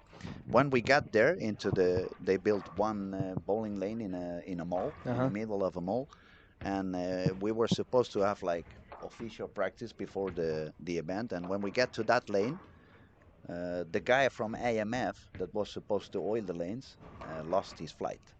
So the oil machine was sitting there, but nobody knew anything about that machine. And lucky for me, that was the same machine I had back in Barcelona. So I said to the guys, if you want to, I can, I can build a pattern over there, and we can try see if you like it. They said, yeah, Luis, go ahead. You're the baby boy. So and then we trust you. Do something. I did the pattern. I did it something I would like, obviously. And then I bowled the first match of the competition against Mike, and I won the first point ever on the Weber Cup. So you scammed him. You set him up for yourself. Don't blame anybody else. It was my own doing on the oil. So I made sure you shut out the left. Not really. I just made it open on the outside. Right. I don't know if Walter Ray is still in the chat, but I'm gonna say something Walter Ray may not know. When I was really good on those days, and I was like having my cocky moment, I would turn around and say, "Who's Walter Ray?" I promise that, and I said from the beginning, he's the GOAT. He was my idol back in the day. I couldn't hook the ball, so why would I root for Pete Weber? I was more of a straight shooter like Walter Ray himself. But when I was like on fire, that was my phrase, like, who's Walter Ray? I think Walter hooked it plenty, but I think we won some TV shows playing straight, that's for sure. Animal. So, yeah, a lot of black and white history is coming out today onto this streaming. Didn't think that would help with me, did you? No, no. Trevor, 19 and 20. A lot of 9 spare going on. Is slowing down a little bit, but that is one of the tricky pairs also. That is a tricky 19 and 20. So if he can survive that one, maybe have a couple of strikes going on, shoot to 20 to 15 to 20. It's going to put him close to 200 over. 1 game to go. And let's see. We have Tarek Helmi from Tori. We have Tarek from Egypt. You sure remember him? He's been bowling the World Cup over and over again. Very, very nice guy. Tarek says, Tore, the minister, is the guy to hang with. Ask me. But you see what I meant? We have Norway, United States, Korea, That's crazy. Egypt. It's cool. We are so happy that so many people is following this event, and it just gives us more and more motivation to keep going on. Mike Mullin, you see Mike Mullin. Mike Mullin and PA. Bowl in my area. Patrick Allen bowled with us in our weekly pot games. Pot. Why do I like that word, pot? Oh, no. We bragged that PBA Hall of Famer bowled in our pot games. PA broke one of the... We had an arcade classic at my house, and he broke it. Really? Playing Golden Tee. You made him pay for it? We knew a guy that could fix it, but it was still... It was funny. Did he get a red face after it happened? Like, Oh, I'm sure. Yeah, I'm sure he's classic PA. Come on, Mop. I didn't mean to, Mop. Trevor strike on 8th frame, so he could go all the way up to 237, which could put him on 213 over after 5. That would definitely break your 5-game high scoring at the moment, but that would also give you some motivation for tomorrow, perhaps. I mean, pins drop, so I'm really just fine where I am. I'm not really chasing that much score, I'm not going to lie. Well, how much you have now at the moment? I forgot. 1274. 1274? Yeah. Or 1374, I sorry. was going to say 1274. Then you have to bowl again, Yeah, for sure. yeah. 1374. But that should be more than enough to jump already to step 2. Yeah, hopefully. So you don't have to wake up that early on Sunday morning. No. Well, hopefully not. Any jet lag left? No, I've been. I went to Denmark, so. Oh, that's true. You told me you I've guys been were here for in Denmark. You've been quite a few days over here. Yeah, almost 2 weeks now. So. And you're gonna have the jet lag as soon as you go back. You're gonna fall I asleep know. at the wedding. Yeah, I know. Especially if the church ceremony it becomes a little bit too long and they start talking. I'll be sitting in the back. No chewing gum, yeah, you know. Yeah. They're very restrictive on that. Actually, the other day, I don't know who I was talking with. That topic came out, and I said, you know, these signs they have in some restaurants that they have a dog with forbidden. Yeah. I said they have my picture in some of the church, like, you know, he's forbidden as well. Only makes sense. Okay, let's have a look a little bit around. We also want to talk a little bit about other bowlers. Let's see if anyone was doing good. We see some okay games for game number 5 on Sean Rice. He was doing okay, just a couple of open frames on 7 and 8. Is bowling with Christopher Sloan over there. Also a lot of strikes, but also with a couple of open frames. AJ Johnson, it's on his way for a 268 on lane 1 and 2. 268, unfortunately, is not enough to get that turbo spot. And AJ was sitting with... I don't see him. AJ Johnson. Three below par, sitting at the 11th position, 3 below par. So if he shoots 268, he's going to be with 65 over. He's going to need maybe 230, 240. 230 to 40 on the last one. 240 at least to be safe. Try to gain his spot into the final. AJ won a couple of years ago, so he should be not comfortable, but it shouldn't be an area of the lane that he doesn't feel like bowling okay. He beat me 2 years ago in match play. Still remember that? Did you have that on your? It's on my wall notebook as well. It's in my wallpaper actually. No, I'm kidding. Now, since we are talking a little bit history from time to time, besides that, because obviously that is always that, and it's the first bowler you probably tried for you. any bowling idols besides that? Uh, Tommy Tommy Jones is a Tommy big one. Jones? I was around him a lot growing up. I watched him a lot. Bill O'Neill's awesome. Belmo, uh, obviously one of the best players of our game. Simo, I think. Simo is unbelievable I as well. love watching Simo bowl. I don't. Hopefully he's not watching, but yeah, he's incredible. So yeah, Quite a few then. Quite a few that you yeah. can say. Okay, we have a question over here from Joey Bowler. Ask Ryan if he remembers when his dad bowled against Marshall Hoffman, Mark Roth, and Lisa Wagner as an amateur. Yeah, I was actually sitting in the stands, front row. No, I wasn't born yet, but I've watched the clip. You've seen the video. I've seen the video. It was a really cool video. Tarek says bowled with Chris the African Cup in '97 in South Africa, UAE Open, British Open. He was one of my idols when I started, and Ryan is carrying the flag for sure. I appreciate that. I remember back in the day, it was not only your dad, it was another American bowler from Team USA. He was traveling quite a lot, Patrick Healy. Healy, yeah. Patrick Healy Jr. He Yeah, was him and also his- bowling a lot with us. him and- Coming, My dad were teammates in college. So. that might be the reason. They came a lot into European events also when they had that Super Six, Yeah. they called it in Gothenburg and stuff like that. I'm actually quite happy that this event is going on, the Lucky Larsen, because it's quite an opportunity for people that lives so far away from United States. It's so expensive if let's say you're a real bowling fan and you have like this dream on seeing Going to you watch, guys yeah. bowling, yeah, and maybe get the chance to ask for some autographs, a signed T-shirt, or maybe Sure. you know, take a couple of pictures or whatever. And the fact that you guys have this big event happening here, and it's closer for many of us. It's still amazing what Baque and Martin and what those guys have done with this tournament. I mean, And it's not easy. I mean, it's incredible. as you can see in the Yeah, I office, mean, it's 3 or 4 guys in the office, 3 or 4 guys in the staff. It's not just those guys. Obviously, it's taking a village. You guys here and Daniel doing most of the hard work behind the scenes. But yeah, Daniel is always working hard. He's walking from side to side. He's doing a lot. Actually, there is only one guy in the room who is sitting all day long. I wish we had the camera so you guys could see the streaming room, because it's only one guy who's really doing not much during the days. He only does the most important thing.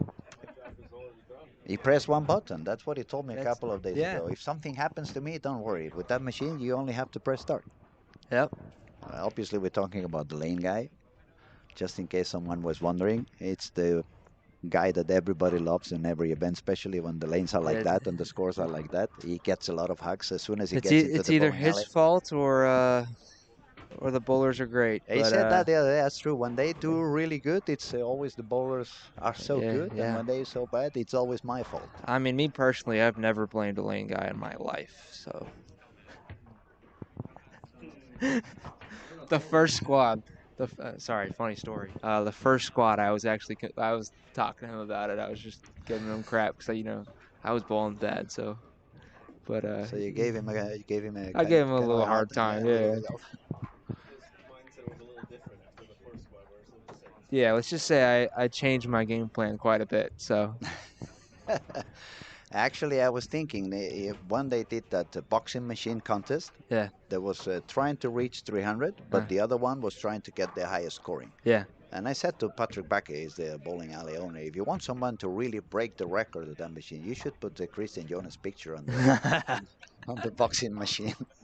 Give them some motivation. I don't think that's it. People like Christmas. Now, obviously, Christian Jonas is not only a big professional, but he's a very, very nice guy. Also, it's a lot of fun. He's okay at be best, around.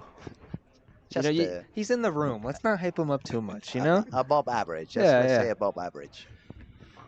We have Joey Bowler over here saying Patrick Healy Jr., Rick Steelsmith were amazing. Sadly, a serious shoulder injury affected Steelsmith's career. I had no idea about that. Steelsmith he was actually my coach at Wichita. Was he? So, that's cool. Back in the day, I mean, he looked like he was on pace to become one of the best bowlers ever when he came out of college. So Wichita. Now Wichita is How many Colombian bowlers you get in Wichita year after year? It's like Uh, half Team Colombia is always yeah, going it up used there. to be quite a bit more. Now it's only like one or two. Slowing down a little But bit. yeah, every once. I I mean, remember back in the day, Sarah Andres was Duquesne's here, there. and Sara, the girls, what's her Clara. name? I'm so bad with the memory. You see, Alzheimer is coming, kick. Dementia, Alzheimer. But Yeah. the two girls that are on the professional tour, actually. Yeah, Clara. Clara, exactly. Clarita.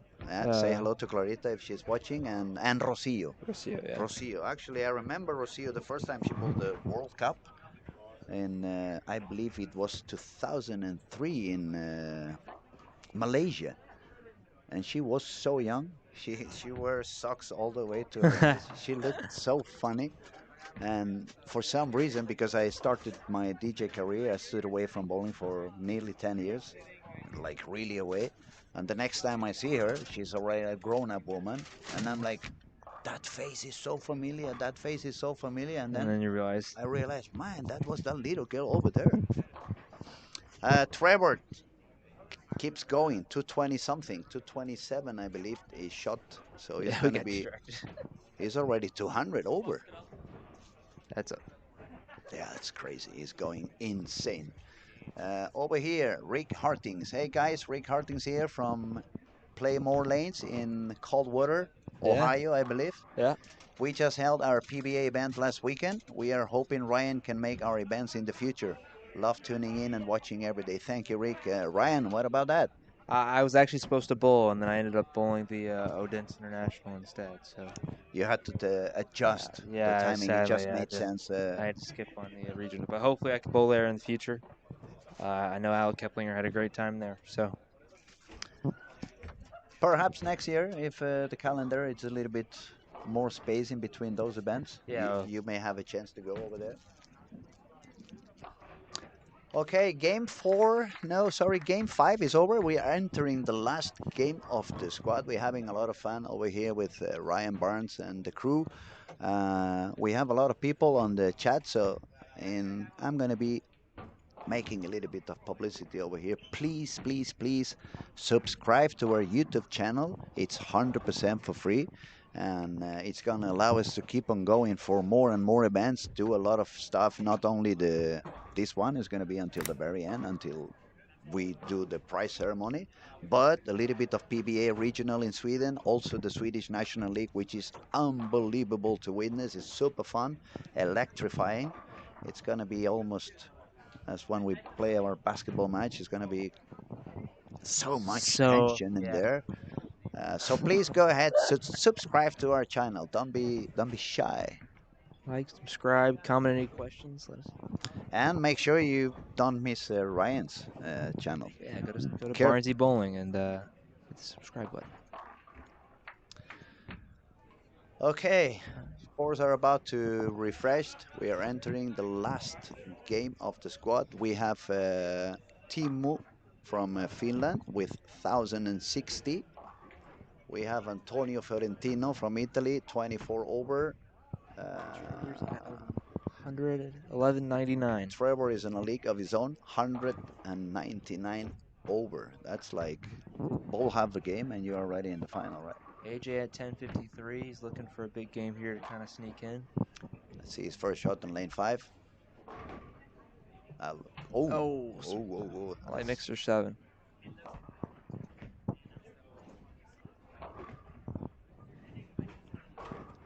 And that is one of those moments where you really want to keep it cool no matter what happens. I mean, you don't want to let the game get into your head so much, especially when you are there, you can still make it. Yeah. So even if you get a couple of unlucky shots, don't give up, keep going, breathe deep. That was quite an interesting seminar at the beginning of the week from Strike Mine Academy. Yeah. I had the chance to be there. One of the guys is more into the bowling business, but then is the woman. She's more into the real Mental. studying of the brain and how it works into the cell levels. Okay. She was explaining quite interesting stuff on how by doing breathing exercises, obviously you don't have the time to stop and do a lot of breathing during the games and stuff. But she was teaching, or she was explaining that you can train your brain back in the house. It was pretty interesting. She explained uh, if you really go on that brain training by We those actually deep did that at breath. school. You've worked on that. We've done some stuff like that. She was explaining it. You get into that state of mind that, for example, they do in the jungle with the ayahuasca and all these kind of Yeah. shaman things that you kind of connect with the spirits and stuff Yeah. like that. So you can get yourself into that deep, deep mind. The zone. The zone, exactly. So that's pretty cool. You did that in Wichita? Yeah. We did that. We had once a week we do small team and we work on the mental game. That's pretty cool. Very spoiled at Wichita. It's like a place you would recommend for people from all over the world that they are young ones and Yeah. they really want to go on in their bowling career. They have some aspirations to become professional bowlers. So For sure. that would be like a place to You go. have there, you got Weber. There's a bunch of really good schools right now in the United States to progress. All right, well, it's been a blast. I think I'm gonna No, yeah, step out. I was gonna say now it's time for a little bit of dinner. Also, food Yeah. time. Even my stomach starts to get a little bit of noisy. You know, it's telling me time to eat, time to eat. I cannot leave the commentary because I have to stay until the very end, and then I have to run and do the interview. And then what's gonna happen is when I really go to the kitchen, everybody's ordering food Yeah. for the next squad. So I'm gonna wait a little longer, but you don't have to. Do you want me to stay. get something for you? Yeah. I can bring you some food. Maybe you can tell if they can do a pizza. That would be lovely. You want pizza? Yeah, that would I be can lovely. do that. That would be even better. Now I'm gonna play it a little bit easier on the basketball game. You just touched Nah. my heart, buddy. Maybe I'm not gonna get you pizza. Ladies and gentlemen, Ryan Barnes, amazing bowler, amazing kid. It was a true honor and a lot of fun to spend some time with you, buddy. Thank you so much for your patience. Thank you Thank for you having so me. much for holding so much long with me by my side. Nobody has lasted that long. Really? You have. You're gonna get a medal for that for sure. Pleasure, buddy. Thank you so much. Thank you.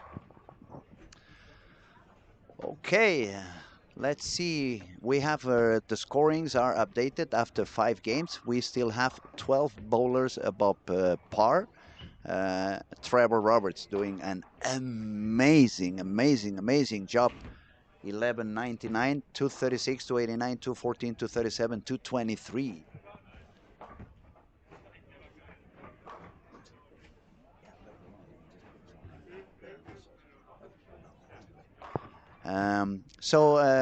Back to business.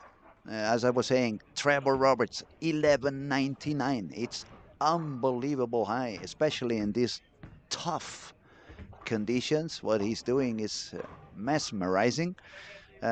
Second position, Timu Putkisto from Finland, 1060, 211, 201, 233, 219, 196. Then we have from Italy, Giorgio Grananiello, 1055. It's coming back. 189, 192, 193, 215, 266. Then we find AJ Johnson from United States, 1053. Games of 174, 214, 207, 202, 256. So AJ is on the growing path.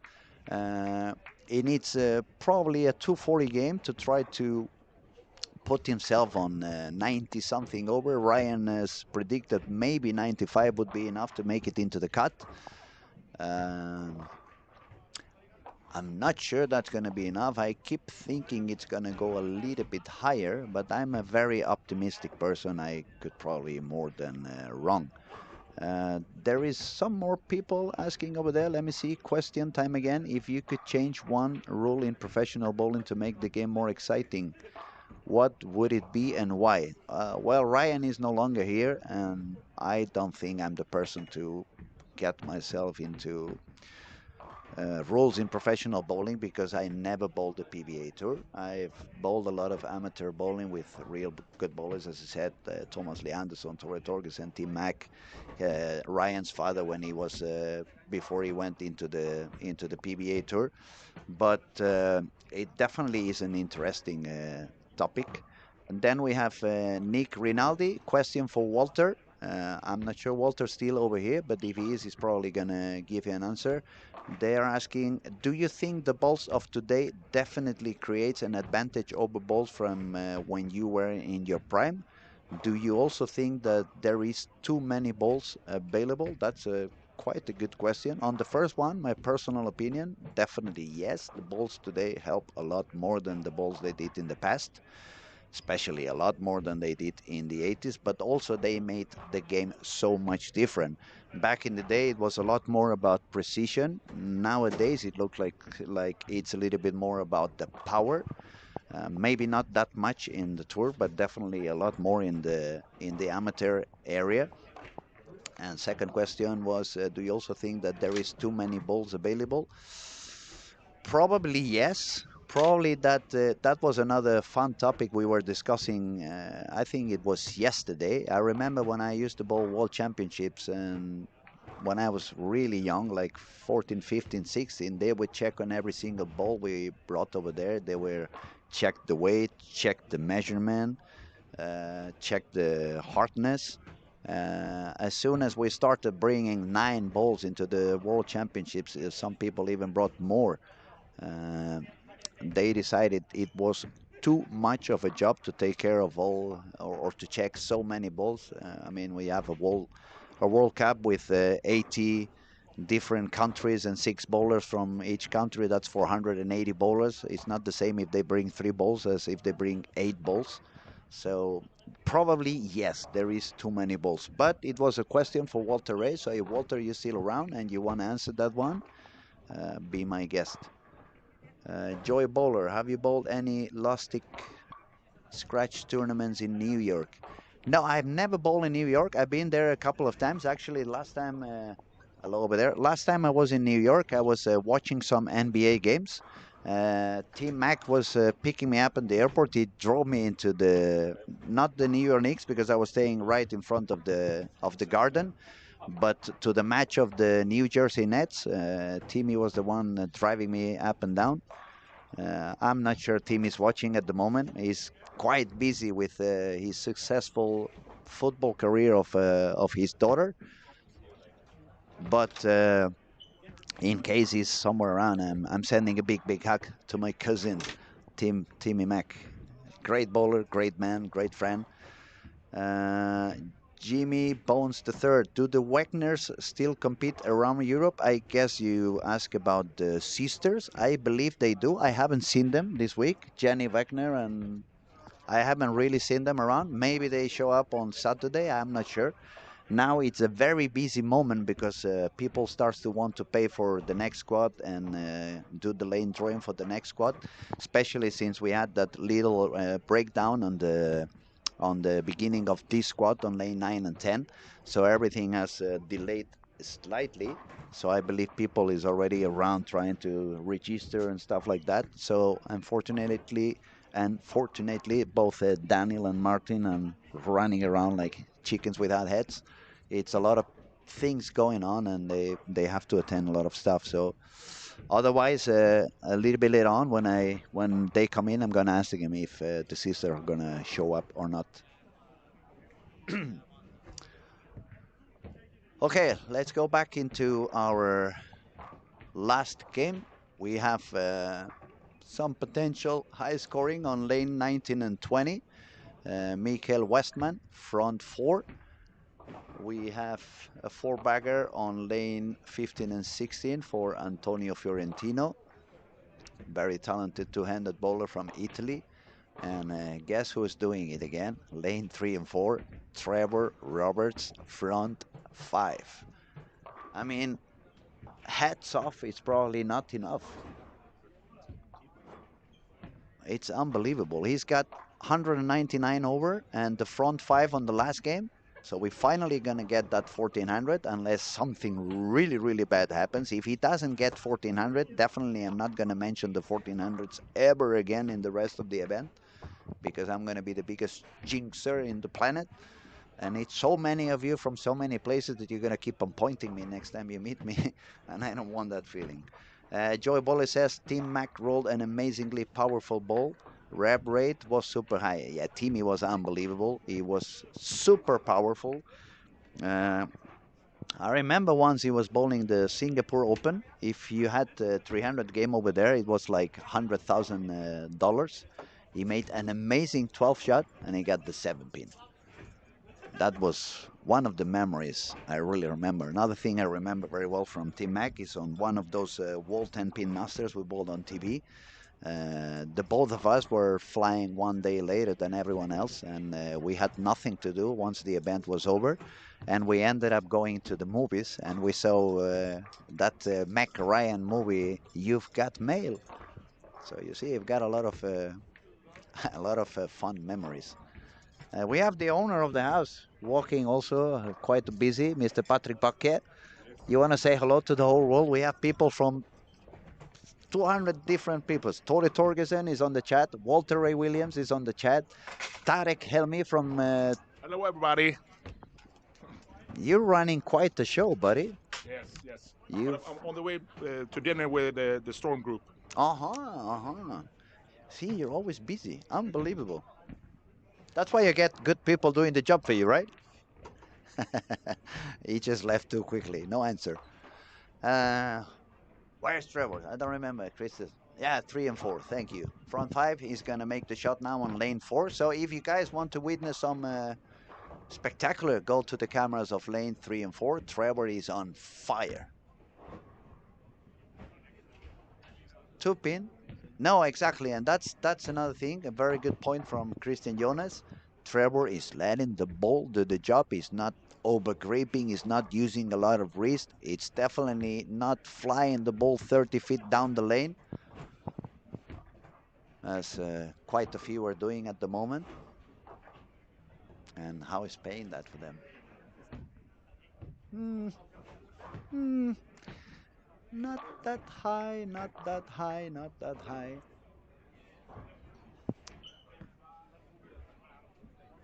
So 9 spare for Trevor. He's already 39 over on frame number 5.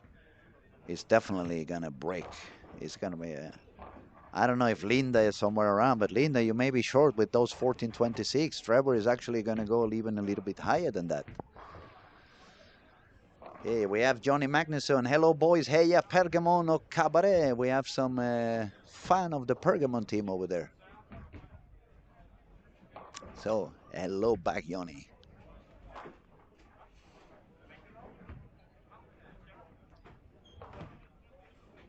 Now I'm trying to find AJ. Where is AJ bowling this last game? AJ Johnson, where are you? I don't see you. Again, too many lanes to look after. A surprising score. It's Robin Ilamar, 1004, only 3 frames to go. Robin Ilamar is one of the biggest Swedish talents at the moment, young kid. He did 576 to win the Under-21 World Cup just 6-7 weeks ago here at Olympia Bowling in Helsingborg. He won the European Championship right the week before, golden medal, and then he flew to Madrid and he won that event as well. So he's been quite on fire for the last few months. He's not doing that good over here, but at some point he's gonna find his way to succeed. Where is AJ, buddy? Can you see AJ?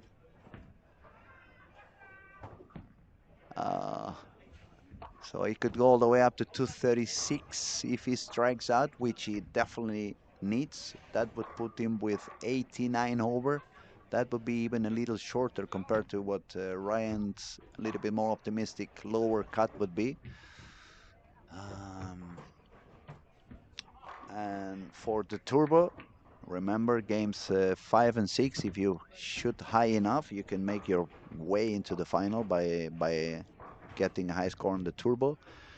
But it doesn't look like anyone is going to do more than 270. Actually, the only one in the field that could get to the 270s, it's Trevor himself.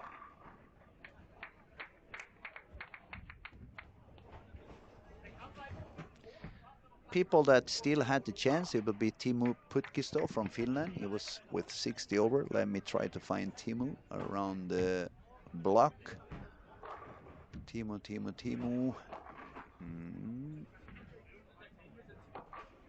Oh, not a good game for Timo either. 106, 3 frames to go, so he could only reach 196. That's definitely not going to make it into the final. AJ Johnson, more of the same, not going to be enough. Now the Italian guy and Christopher Sloan are the other two who had kind of, if they have a very high game, they could still have a chance. But I don't see that many strikes anywhere, so I don't think they're going to be able to do that either. Give me a second, I'm trying to find him. Giorgio Graganiello, where are you, Giorgio?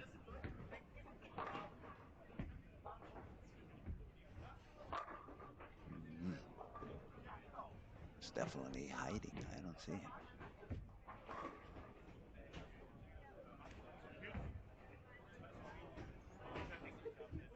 Yeah, over there. No, he needs to strike out for a 200 game, so Giorgio is also out of the picture. And Sloan, no, 42, 232. That would put Sloan with 1282. He would need the score to go lower, so it doesn't look that way. So yeah, it looks like the interview is going to be with Trevor. It looks like the only one who's going to score really high on this game again is going to be Trevor. He's got 1358 already with a double on and a potential of 279, which would be 120 pins more to add on that score. So if he strikes out, he's going to shoot 1478, which is mesmerizing. This is unbelievable. And then they say the lanes are hard. Amazing job by Trevor Roberts. This is really, we are really witnessing something impressive.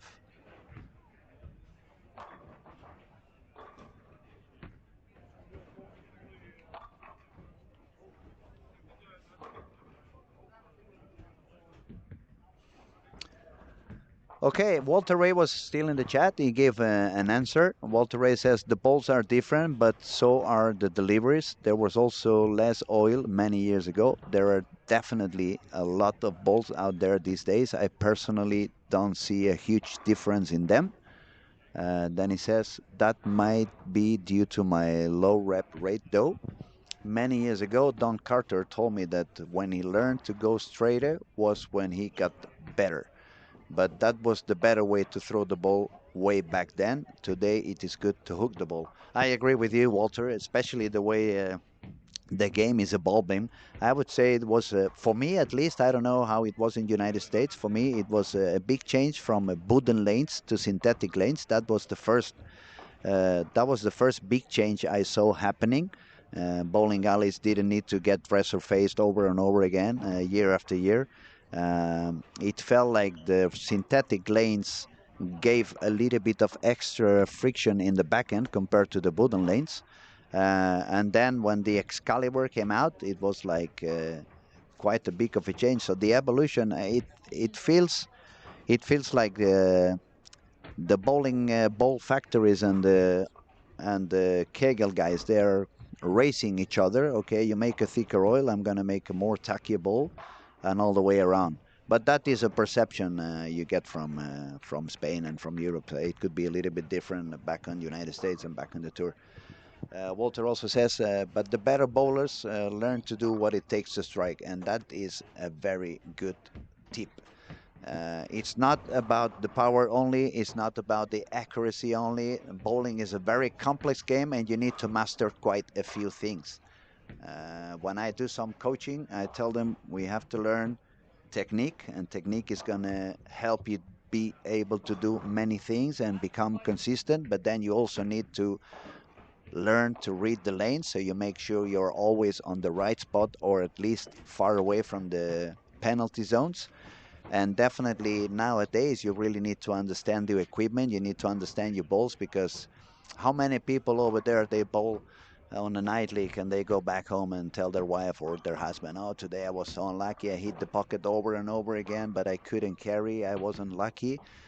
Trying to explain them is not about luck. Actually, you need to have the right ball, so you get the right angle into the pocket. If you have the wrong angle, it could be either too weak or too strong. As soon as the angle is not the proper one, it's going to be harder to carry no matter how many times you put the ball in the pocket. So obviously, technique, it's a part of the game. Lane reading is a part of the game. Understanding the balls you have in your back, it's a part of the game. And you can never forget the mental part. If you're not able to perform mentally, it's going to be hard for you to succeed, especially when you go to tougher conditions and you need to remain focused. And so it's a very, very complex sport we play and we practice, but it's also the reason why we love it, isn't it? It's demanding. It's like a puzzle you have to solve over and over and over again.